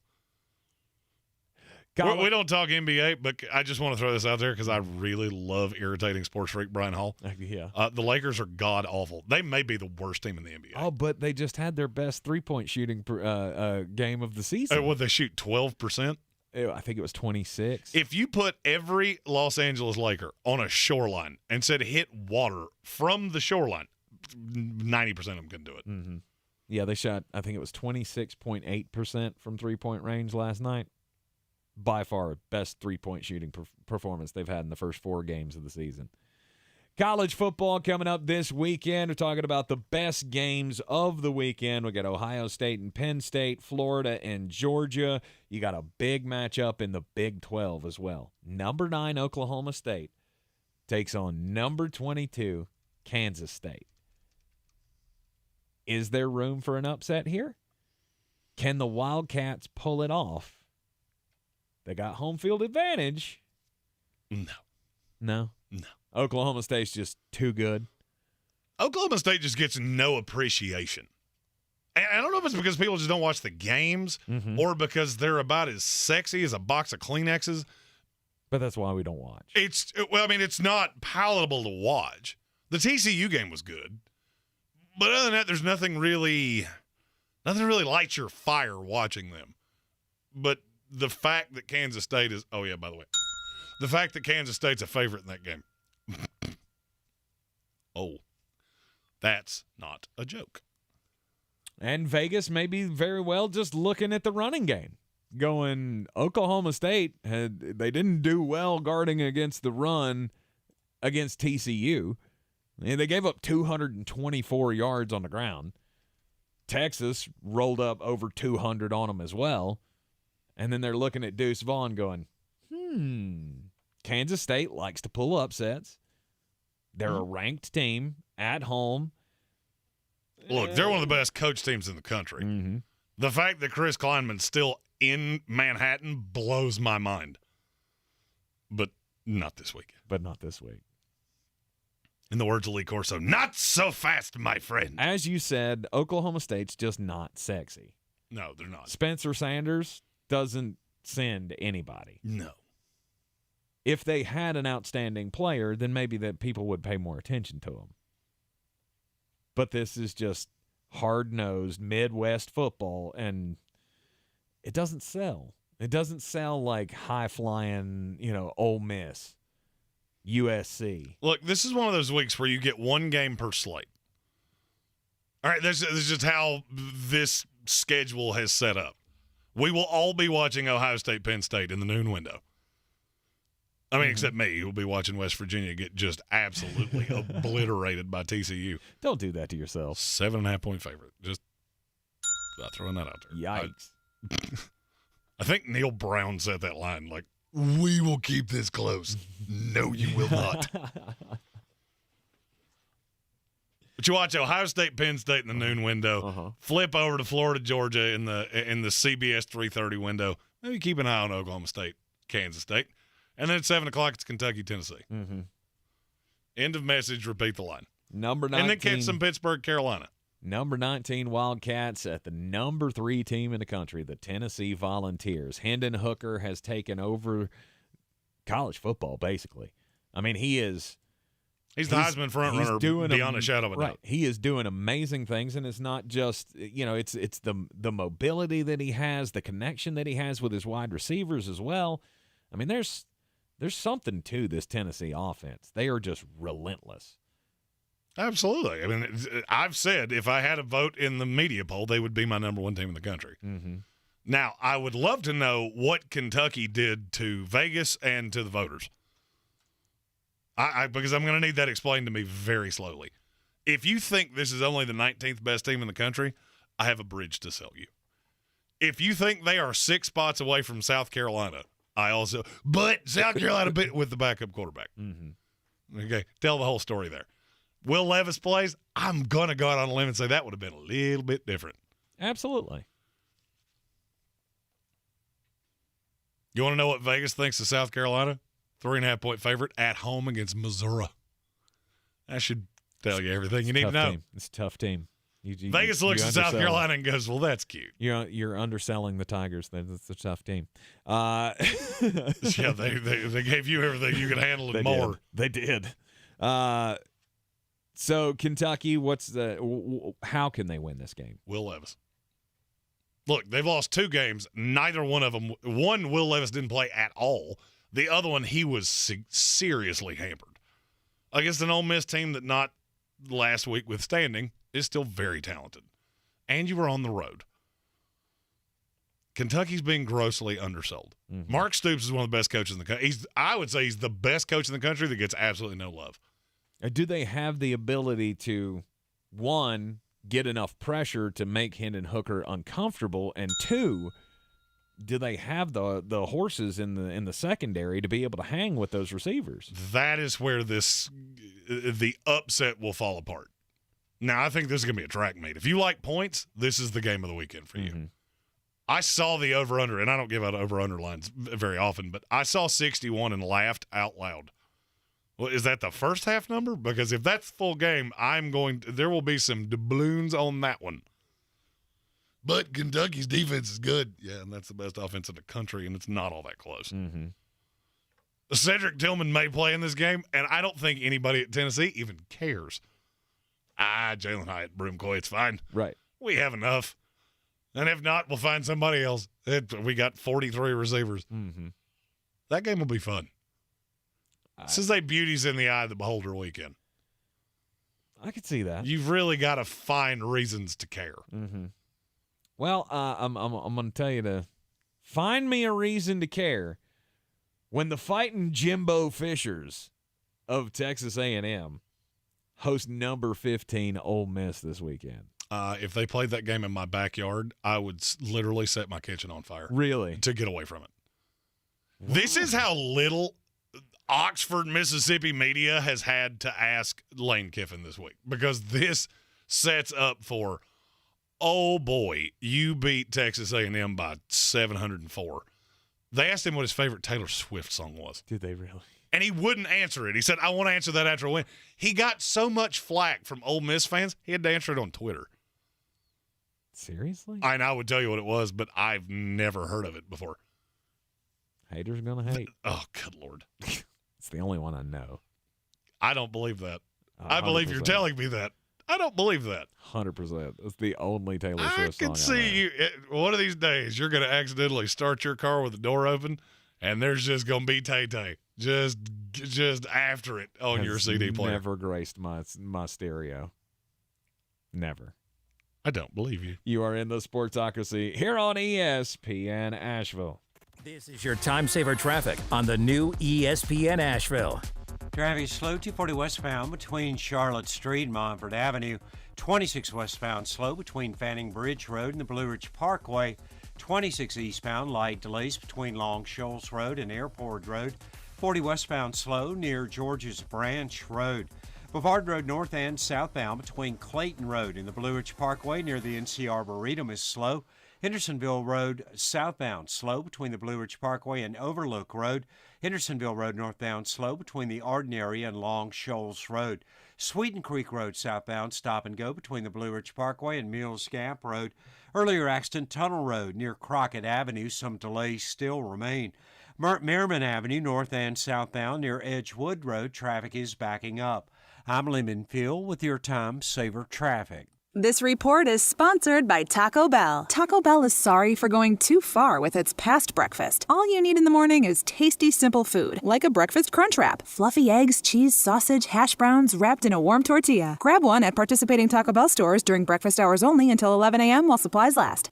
The midterms are here. With so much at stake, MSNBC has the in-depth coverage and analysis to give you a greater understanding.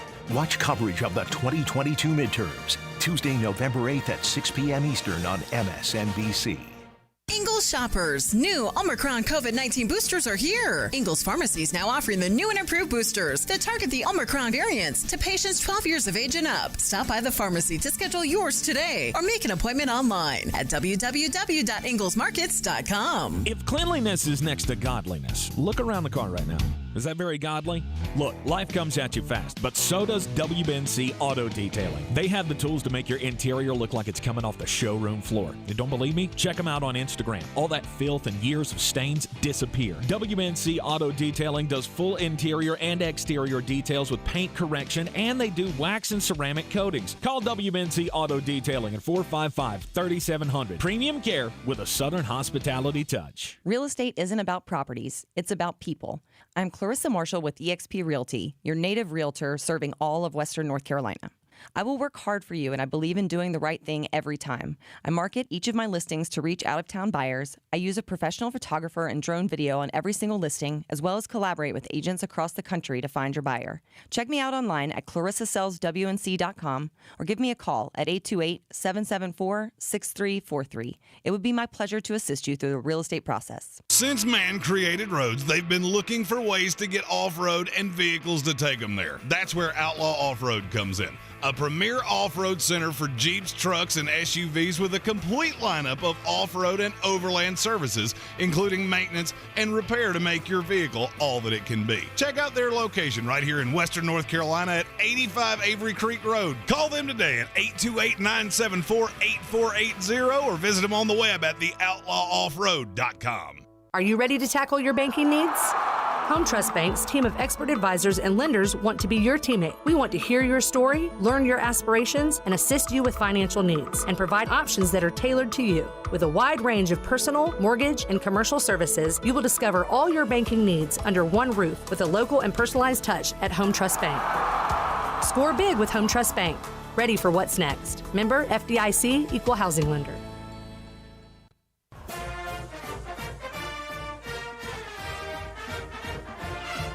It's a big weekend of college football, and we're going down the weekend's best games here in the Sportsocracy. Of course, we'll have all of the picks coming up for you tomorrow on a Football Friday here from the Ingles Studio. You got Georgia, Florida, best rivalry game of the weekend. Not even kind of close.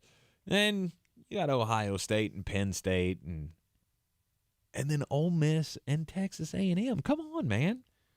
Don't you want to see Jimbo Fisher just get completely embarrassed again? I'm still stuck on the fact that the line in this game is Ole Miss by 2. That's ridiculous. Like, I mean, there are times I'm like, okay, Vegas knows something. What in the world have you seen out of Texas A&M that makes you think they could cover this number? They can't score, and that's the only thing that Ole Miss does. Well, they usually play defense. They just didn't against Jaden Daniels. Well, I mean, they did for a half. The second half did not go their way. No, and it really should be known that Texas A&M is 2 very big breaks away from being 1-5. Mm-hmm. Or 1-6, actually. I did the math wrong. Big 12 matchup between 2 unranked teams, but these are both teams that it's hard to put your finger on what they really are. You got the Baylor Bears at Texas Tech. I've undersold Texas Tech, and I still don't think they're good. To be frank, I don't think either one of these teams are all that great. They're annoying to play for 2 completely different reasons. But that's one, if you watch, to me, you watch more than 5 minutes of that. You better be an alum. Or married to somebody on the team. Is that going to be in your bangers tomorrow? You're gonna have I wouldn't touch that with a on 10-foot pole. The Bears and the Red Raiders. I wouldn't touch that game with a 10-foot pole. Blake Shapen. Hot. Pitt takes on North Carolina. You're going to hear that game right here on ESPN Asheville, 7 o'clock. Airtime, 8 o'clock is the kickoff at Keenan Stadium on Saturday night. The number 21 team in the country taking on last year's ACC champions. It's the best thing you got for Pitt. I mean, I'm not saying that this is a bad team. They're not a bad team. They aren't what they were last year. They count way too much on Keaton Slovis. Well, you kind of have to. Who is still very much the player that I told you he was. Because you can't run the ball every play. You kind of can when you got Israel Ibukanda as your running back. That will be the most interesting part of that game to me. Is watching is can you stop Ibukanda? Mm-hmm. If you can, which nobody else really has, then this should be a blowout. If not, it's going to be two completely different styles because Carolina wants to just fast break on grass. Pittsburgh, not so much. They want to bleed this clock, hold the ball, keep your defense on the field. I'll tell you another thing that I stepped out while you were talking to Jones. I don't know if he mentioned this or not. I am curious if the noise around Phil Longo and Gene Chizik is a problem this week. What do you mean? Those have both been really hot names around that Charlotte job. Virtually every person I have talked to has said both of those names. And I'm just curious. Does that leak in? I've seen that happen a lot. Look, I'm not connected like Jones is, and we didn't discuss that. I didn't bring it up to him. But I can't imagine either of those guys going to Charlotte. You'd be surprised. They're headed to the American. There's a lot of money in that program. Mm-hmm. That's long been thought to be a sleeping job. Somebody bigger than you think will take that job. Because the name I keep hearing is Josh Gaddis. The offensive coordinator at Miami, that's the reigning Broyles Award winner. Right. Of which he was a candidate a few years ago when they hired Will Healy. Yeah, I just can't see it. I can't see somebody taking that job that has other options. Yeah, let me go ahead and tell you, you're 110% wrong on that. Okay. With them, the big drawback on Charlotte was it was a young program, and you didn't know exactly how they were going to find their footing. You didn't know where they were going to wind up conference-wise. And the American is not, with you losing Cincinnati and you losing these high-end programs, it's not as good as it was. Mm-hmm. It was the highest of the mid-majors, and it was not all that close. Now it's at least close, but that's a formidable enough tie-in with bowl affiliations and things like that. I'm telling you right now, a name that will blow your mind probably takes the Charlotte job. Because I've heard bigger names than what I just said. Just haven't substantiated any of them. Yeah, to me, that's not a program that's on any map. Well, I think you're being a little short-sighted there because it's still one of the biggest media markets in the country. If you're good, you will get exposure. Yeah, I mean, I guess. It's more attractive than you. Oh, and ask yourself this. If you're a college football coach, where would you rather live? Charlotte, North Carolina, or Gainesville, Florida? Mm-hmm. Tuscaloosa, Alabama. I mean, I understand. It's just a reference. That's all I'm making here. Right. I don't know. I mean, I look at that and I go, it's about as interesting as a Temple job. Oh, God, you're not even close there. Really? The money's not there. Temple doesn't have the alumni. That's the reason that guys like Matt Rule and Charlotte does? Oh, yeah. You understand, Charlotte didn't have a football program for 1 billion years. Right. Well, as soon as they found the loophole to fix that, of which you don't know what I'm talking about, Google it. Mm-hmm.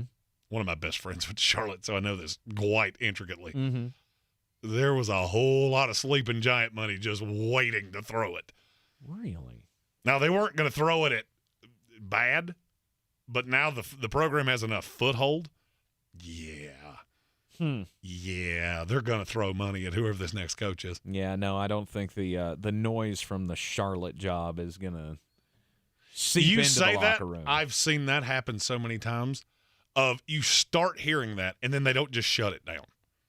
And nobody has shut it down. Gene Chizik's the one that's actually the loudest on that he's a former national champion coach, and that would be the name they're looking for. And do they throw dumb money at him because he's been in the footprint and he has a recruiting stronghold here? I've seen that happen many, many times. Okay. It's not, and it's almost like the fired coach bump. It's something that just slightly takes your attention away from things. It gets enough talk that maybe your eye comes off the prize and you slip up and lose a game you're not supposed to. You are in the Sportsocracy here on ESPN Asheville, and every day at this time, we bring you the most important message of the day, and that is... Don't do crimes! Crimes are never a good thing. And, you know, stupid criminals always keep us going in this segment. There was a robbery at an ATM, at a Jersey City ATM. The downtown bank on a Wednesday, the guy almost made a clean getaway. So there was a guy who was at the bank, 36-year-old man. He was withdrawing $800 from the ATM. When all of a sudden, he's pushed aside and somebody snatches the money away.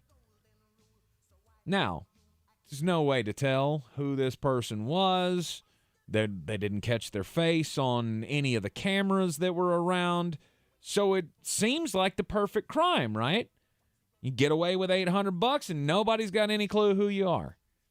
It's one major problem. The guy who did the stealing of the $800 left a bag behind. And inside that bag were two very important, very weird items that led police right to his door. Well, he's still on the loose, but it's only a matter of time before they catch up to this guy, because inside that bag, Jeremy, were two forms of identification. One of them was a property receipt. A property receipt. That's right. And along with his property receipt was his inmate identification card from the Hudson County Jail. Yeah, this guy had his inmate ID and the property receipt for what he had just gotten out of jail and went and immediately did crimes. So this guy is going to get a ticket right back to the slammer because they will eventually catch up to him. Don't do crimes. There's a strip club in Colorado that seems to, it has an effect on some of its patrons. They keep dying.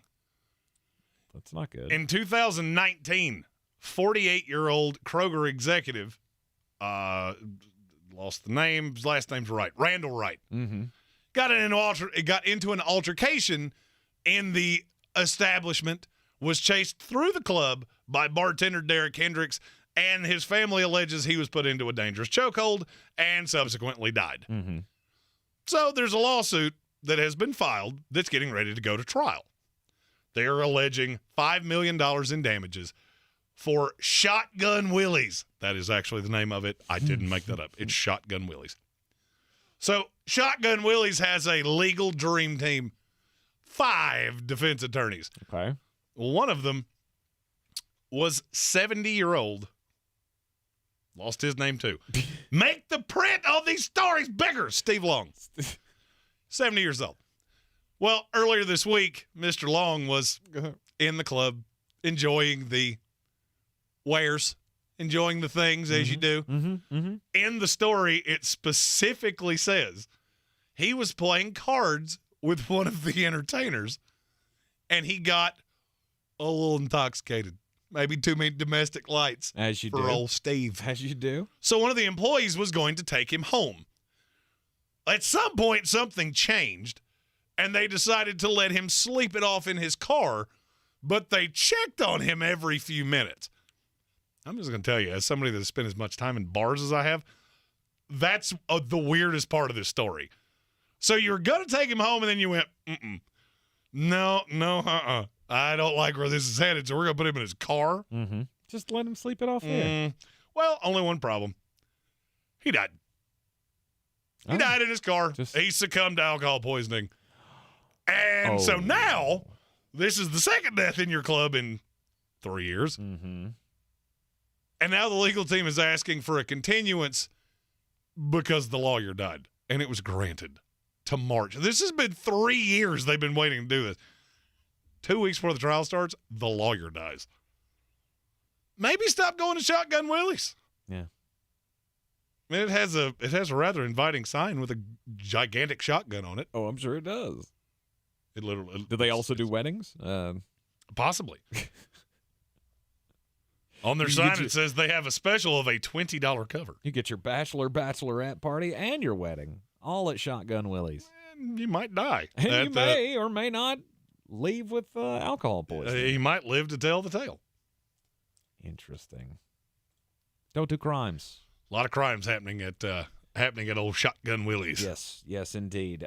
So, no, I did not talk to Jones Angell about any of the Charlotte noise around the coaching staff with the North Carolina Tar Heels. But they will take on Pitt this coming Saturday.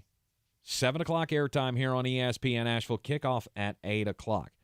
Let's talk about the actual game when we come back from the break. This is your Exergen Temporal Scanner weather forecast on ESPN Asheville. Well, some good-looking weather unfolding for us here in Asheville. Boy, fall is definitely in the air out there. 39 degrees in the valley tonight, some mid and low 30s with elevation. Partly cloudy Friday, 62, and then mostly cloudy Saturday with a high of 60. Our next weather maker comes in for Sunday and Monday. Some rains coming in Sunday, 56. I think the showers will be ending for the Ghost and Goblins Monday, high 66, low 48. I'm meteorologist Scott Larimore. That's the latest Weather Channel forecast. This is your time saver traffic on the new ESPN Asheville. Traffic is slow 240 westbound between Charlotte Street and Montford Avenue.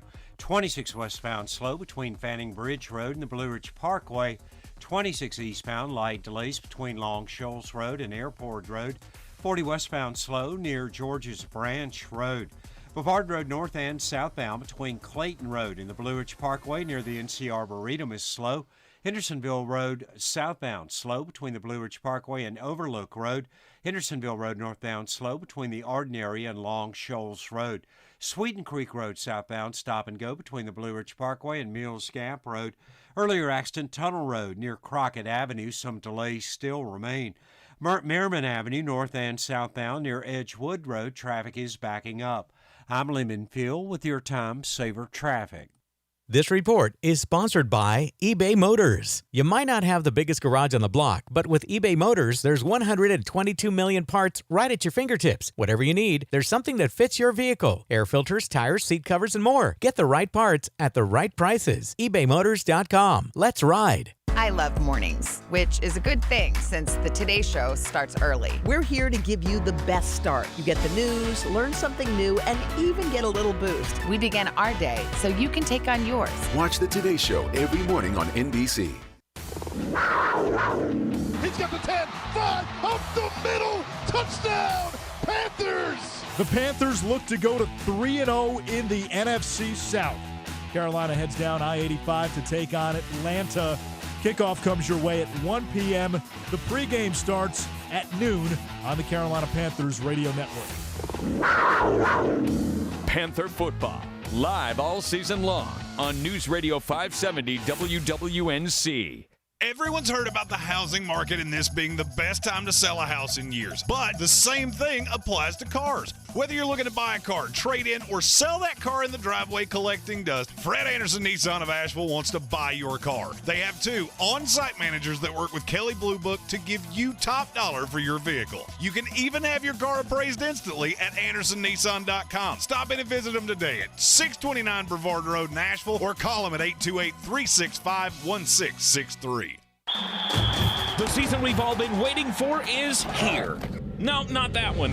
The season of the Big Orange Tent is underway in Western North Carolina. The area's largest selection of Halloween costumes, decorations, and accessories is at the Big Orange Tent at the Asheville Mall. Halloween Express is your one-stop shop for adult and child costumes, superheroes, horror icons, inflatable suits. You can find it all under the Big Orange Tent at the Asheville Mall. 10 to 8 Monday through Saturday, 12 to 6 on Sundays.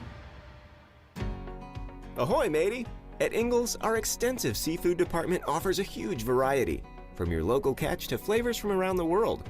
Wild sashimi tuna, Charleston crab cakes, mountains of shrimp, bourbon salmon, wild mahi-mahi with mango salsa. It's enough to make any salty sea captain ready to set a course for the bounteous treasure of the Ingles Seafood Department. It's all in the bag. Ingles. Low prices, love the savings.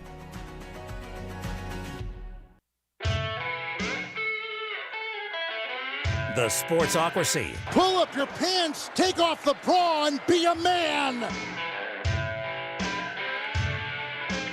You are back in the Sportsocracy here on ESPN Asheville. Yes, the highlight of the weekend coverage here on ESPN Asheville will be that Pittsburgh, North Carolina showdown in the ACC's Coastal Division. The fact that Carolina has the massive lead right now. 2 games, almost full 2 games over everybody in the division. This is a game that you would expect, or at least I would expect, North Carolina to come out, take care of business, win. But Pittsburgh's going to make it tough on them. Pittsburgh's a good team. I feel like you're at such a deficit at quarterback. I mean, the difference between Drake May and Keaton Slovis is night and day. Mm-hmm. And it's cute and all that you can run, and you have look. Israel Amanaconda is going to be a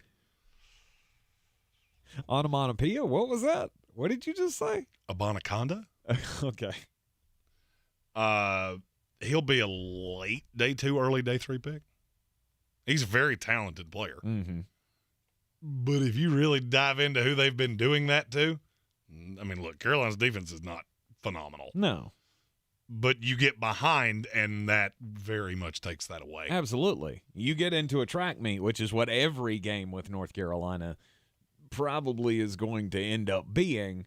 Running the football is fun, but you have to abandon that at some point to try to put quick scores on the board. And I think that's where North Carolina has the advantage. But again, that game will be coming up 7 o'clock Saturday right here on ESPN Asheville. Tonight, Thursday night football. Tampa Bay Buccaneers hosting the Baltimore Ravens.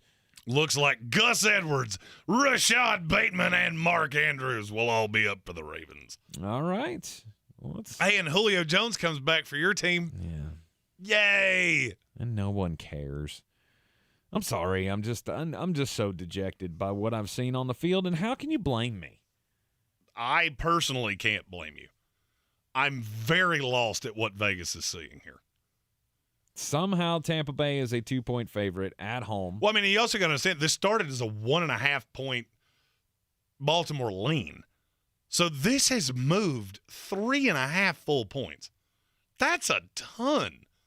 Well, as more and more people start to believe eventually the Tampa Bay Buccaneers are going to turn it around, they jump on the opportunity to make some money. The thing I can't get over is you're getting killed on the interior. Mm-hmm. Do you know what your pass rush win rate is for the guards in the center combined? 7%. It's not that low. Tom Brady would be in traction by now.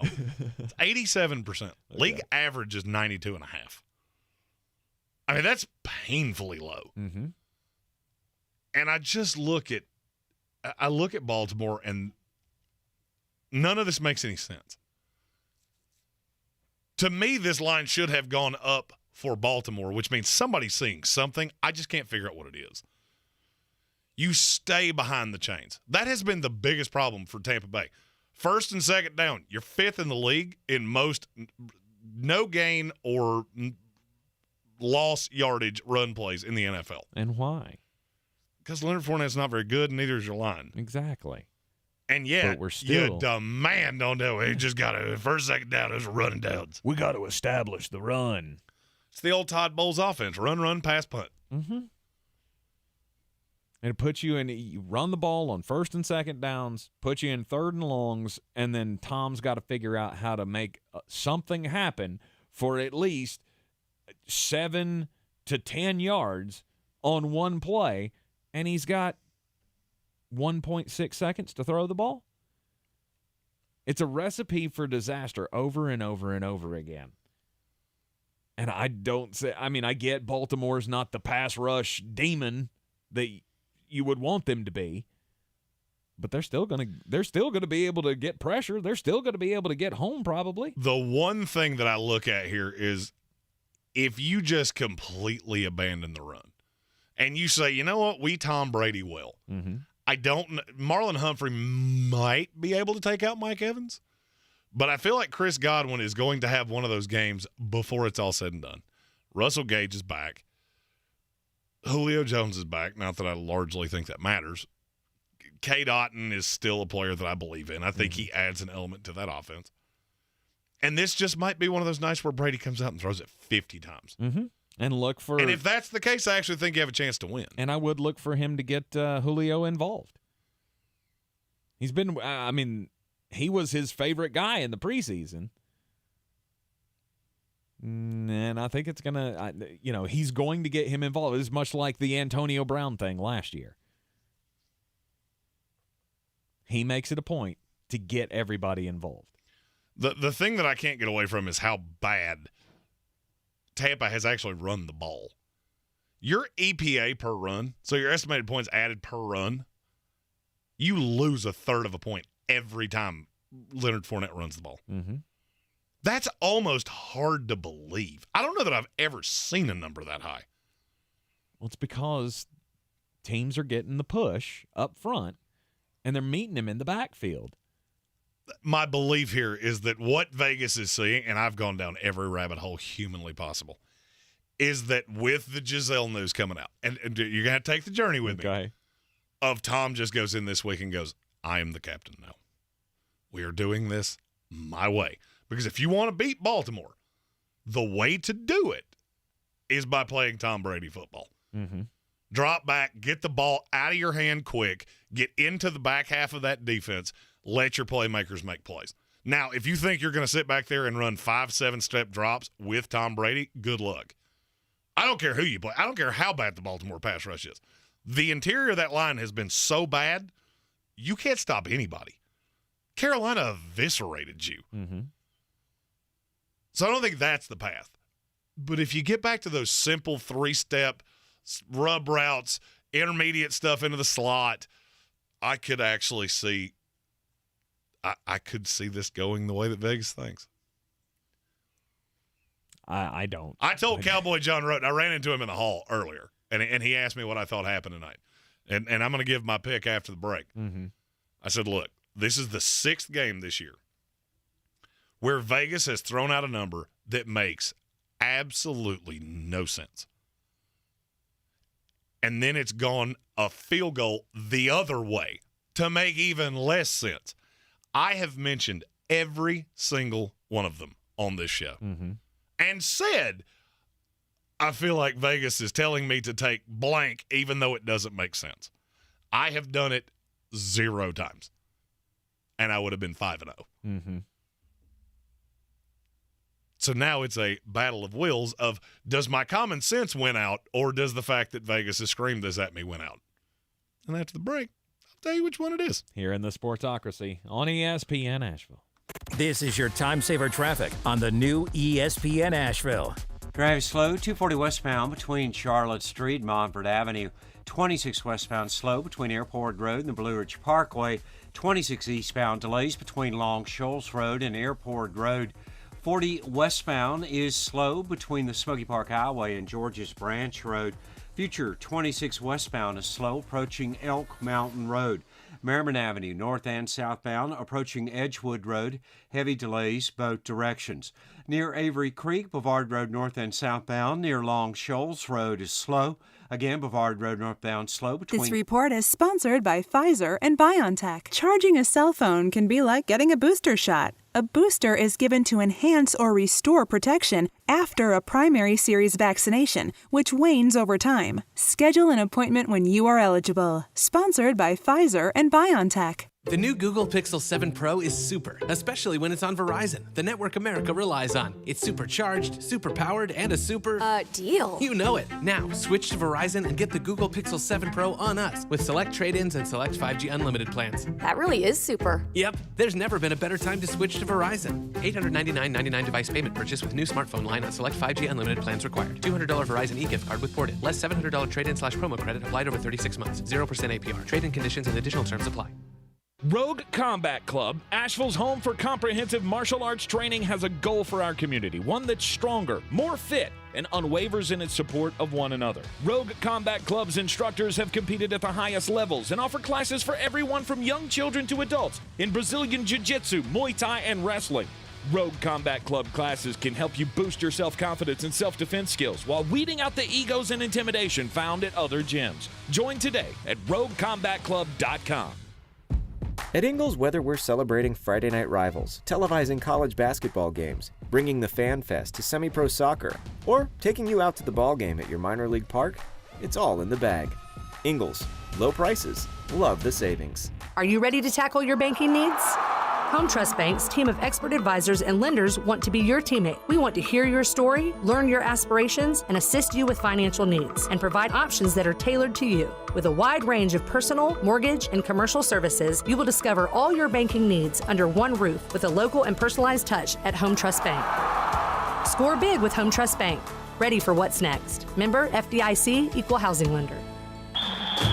The season we've all been waiting for is here. No, not that one. The season of the Big Orange Tent is underway in Western North Carolina. The area's largest selection of Halloween costumes, decorations, and accessories is at the Big Orange Tent at the Asheville Mall. Halloween Express is your one-stop shop for adult and child costumes, superheroes, horror icons, inflatable suits. You can find it all under the Big Orange Tent at the Asheville Mall. 10 to 8 Monday through Saturday, 12 to 6 on Sundays. Coffee closes on. Get them the money. Then when you get the money, you get the power. That watch costs more than your car. Then when you get the power, then you get the woman. We got a doubly tonight. 2 top 25 college football games and a Thursday night football. First, Virginia Tech at NC State. NC State's a 13.5-point favorite. No Devin Leary, which does make me a little nervous. And I'm going to be honest with you, it makes me nervous enough that I'm taking Virginia Tech plus 13.5. Wow. They're not very good. NC State's offense is awful without Devin Leary. There's just no threat that you're actually going to beat me down the field. NC State's going to win. Virginia Tech covers. Hokies plus 13.5. Utah is the 7-point favorite tonight at Washington State. I've picked a lot of Washington State games this year because Cameron Ward is very quickly becoming one of my favorite quarterback prospects in this draft. I'm not one to make sweeping declarations. Oh, wait, I am. Cougs plus the 7. They went outright. I think they're going to show you tonight just how good they are. New regime, everything is – it's been a little clunky. There's been some bad games. They have not been particularly good on the road. They're very good at home. Give me Washington State outright, definitely taking them, plus the 7. And tonight, Thursday night football, the Baltimore Ravens at the Tampa Bay Buccaneers. Tampa Bay is a 2-point favorite, over under 46.5. Let me say the thing that I'm the most confident of, 46.5 is stupid, and that's even with the Thursday bump. Lines get pulled down by about 4 points on Thursday night. On average, you cost yourself about a field goal over what it would play out to be if you play this on Sunday, short week, all those things. They might hit that in the first 3 quarters. I do think this is going to be an offensive show. Okay. I don't think either of these defenses is really good. I think both quarterbacks are good. And both need a win badly. It comes to who wins. I said in the last segment that I've had 5 of these games fall in my lap in Vegas, and all my friends out there have said, you're on the wrong side of this. I didn't have the guts to do it. Mm-hmm. I got the guts tonight. Give me the Tampa Bay Buccaneers minus the 2. Wow.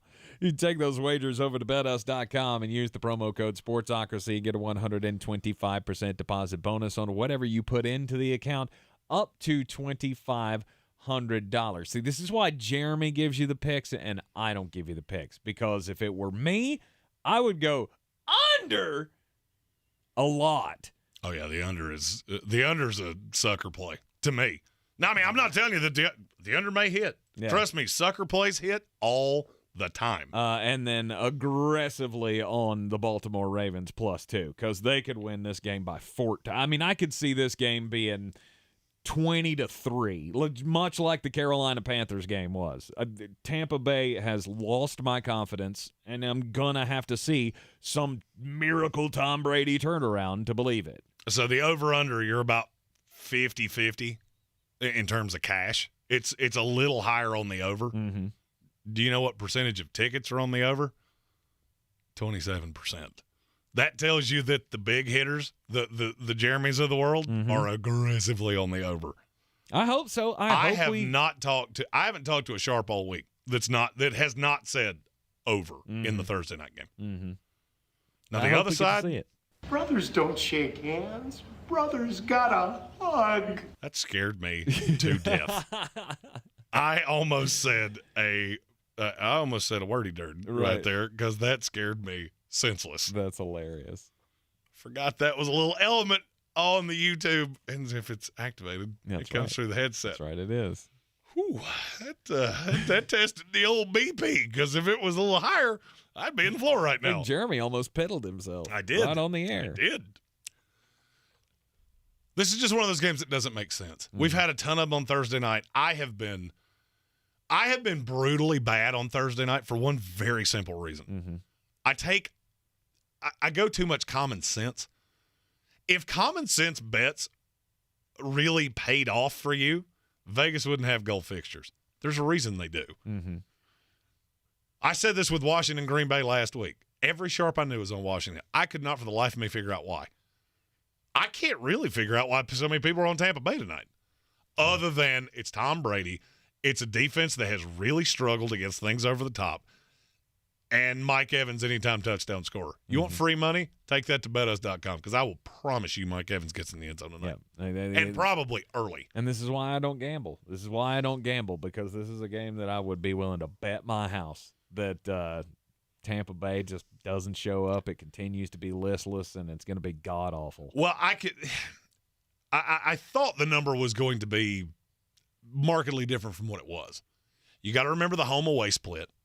So you're not going to be more than a field goal with Tampa Bay at home. It started at 1.5. I thought it would get bet down. Baltimore would end up you'd be catching 3 to 3.5 with Tampa Bay, and that I would have been on Tampa Bay, wouldn't have thought about it. Yep. But then when it started to move the other way, that doesn't make a whole lot of sense. And the more it did it, the more it's, okay, I'm on the wrong side of this. Well, hopefully this pays off for you and you can get all fat and sassy. There's a lot to this game. I feel like this is the first Thursday night game I've seen where we're going to come out of this not looking at the winner differently, but going, is this the start?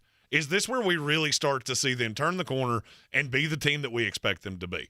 And the loser, well, tomorrow's not going to be fun for you. No, it won't. Especially if it's Tampa Bay. Yeah. If you're sitting at 3-5, this will be the longest week of Tom Brady's life. Absolutely. I feel like it's already been the longest season of Tom Brady's life, and something's got to give, and maybe that's what everybody's seeing, is that this is the breaking point. It can't get any worse. They have hit rock bottom. I said we hit rock bottom when we lost to the Pittsburgh Steelers, and you went, nope, it'd be much worse if you lost to the Carolina Panthers, and then they did that. So now got to start the recovery. I was going to make anything of this last season. You were there. Uh-huh. That was a great day. Not so much. Not so much. Thursday night football tonight. Tomorrow is a football Friday here in the Sportsocracy. We'll have all your picks. We'll play Beat the Chief with Asheville Police Chief David Zach. We will have college picks. Jeremy has all the bangers. It's going to be a whole lot of fun. Thursday night recap coming your way as well here in the Sportsocracy on ESPN Asheville. This is your Exergen Temporal Scanner weather forecast on ESPN Asheville. Well, some good-looking weather unfolding for us here in Asheville. Boy, fall is definitely in the air out there. 39 degrees in the valley tonight, some mid and low 30s with elevation. Partly cloudy Friday, 62, and then mostly cloudy Saturday with a high of 60. Our next weather maker comes in for Sunday and Monday. Some rains coming in Sunday, 56. I think the showers will be ending for the Ghost and Goblins Monday, high 66, low 48. I'm meteorologist Scott Larimore. That's the latest Weather Channel forecast. This is your time saver traffic on the new ESPN Asheville. Driving slow, 240 westbound between Charlotte Street and Montford Avenue. 26 westbound slow between Airport Road and the Blue Ridge Parkway. 26 eastbound slow east of the Blue Ridge Parkway to east of Long Shoals Road. 40 westbound delays between the Smoky Park Highway and George's Branch Road.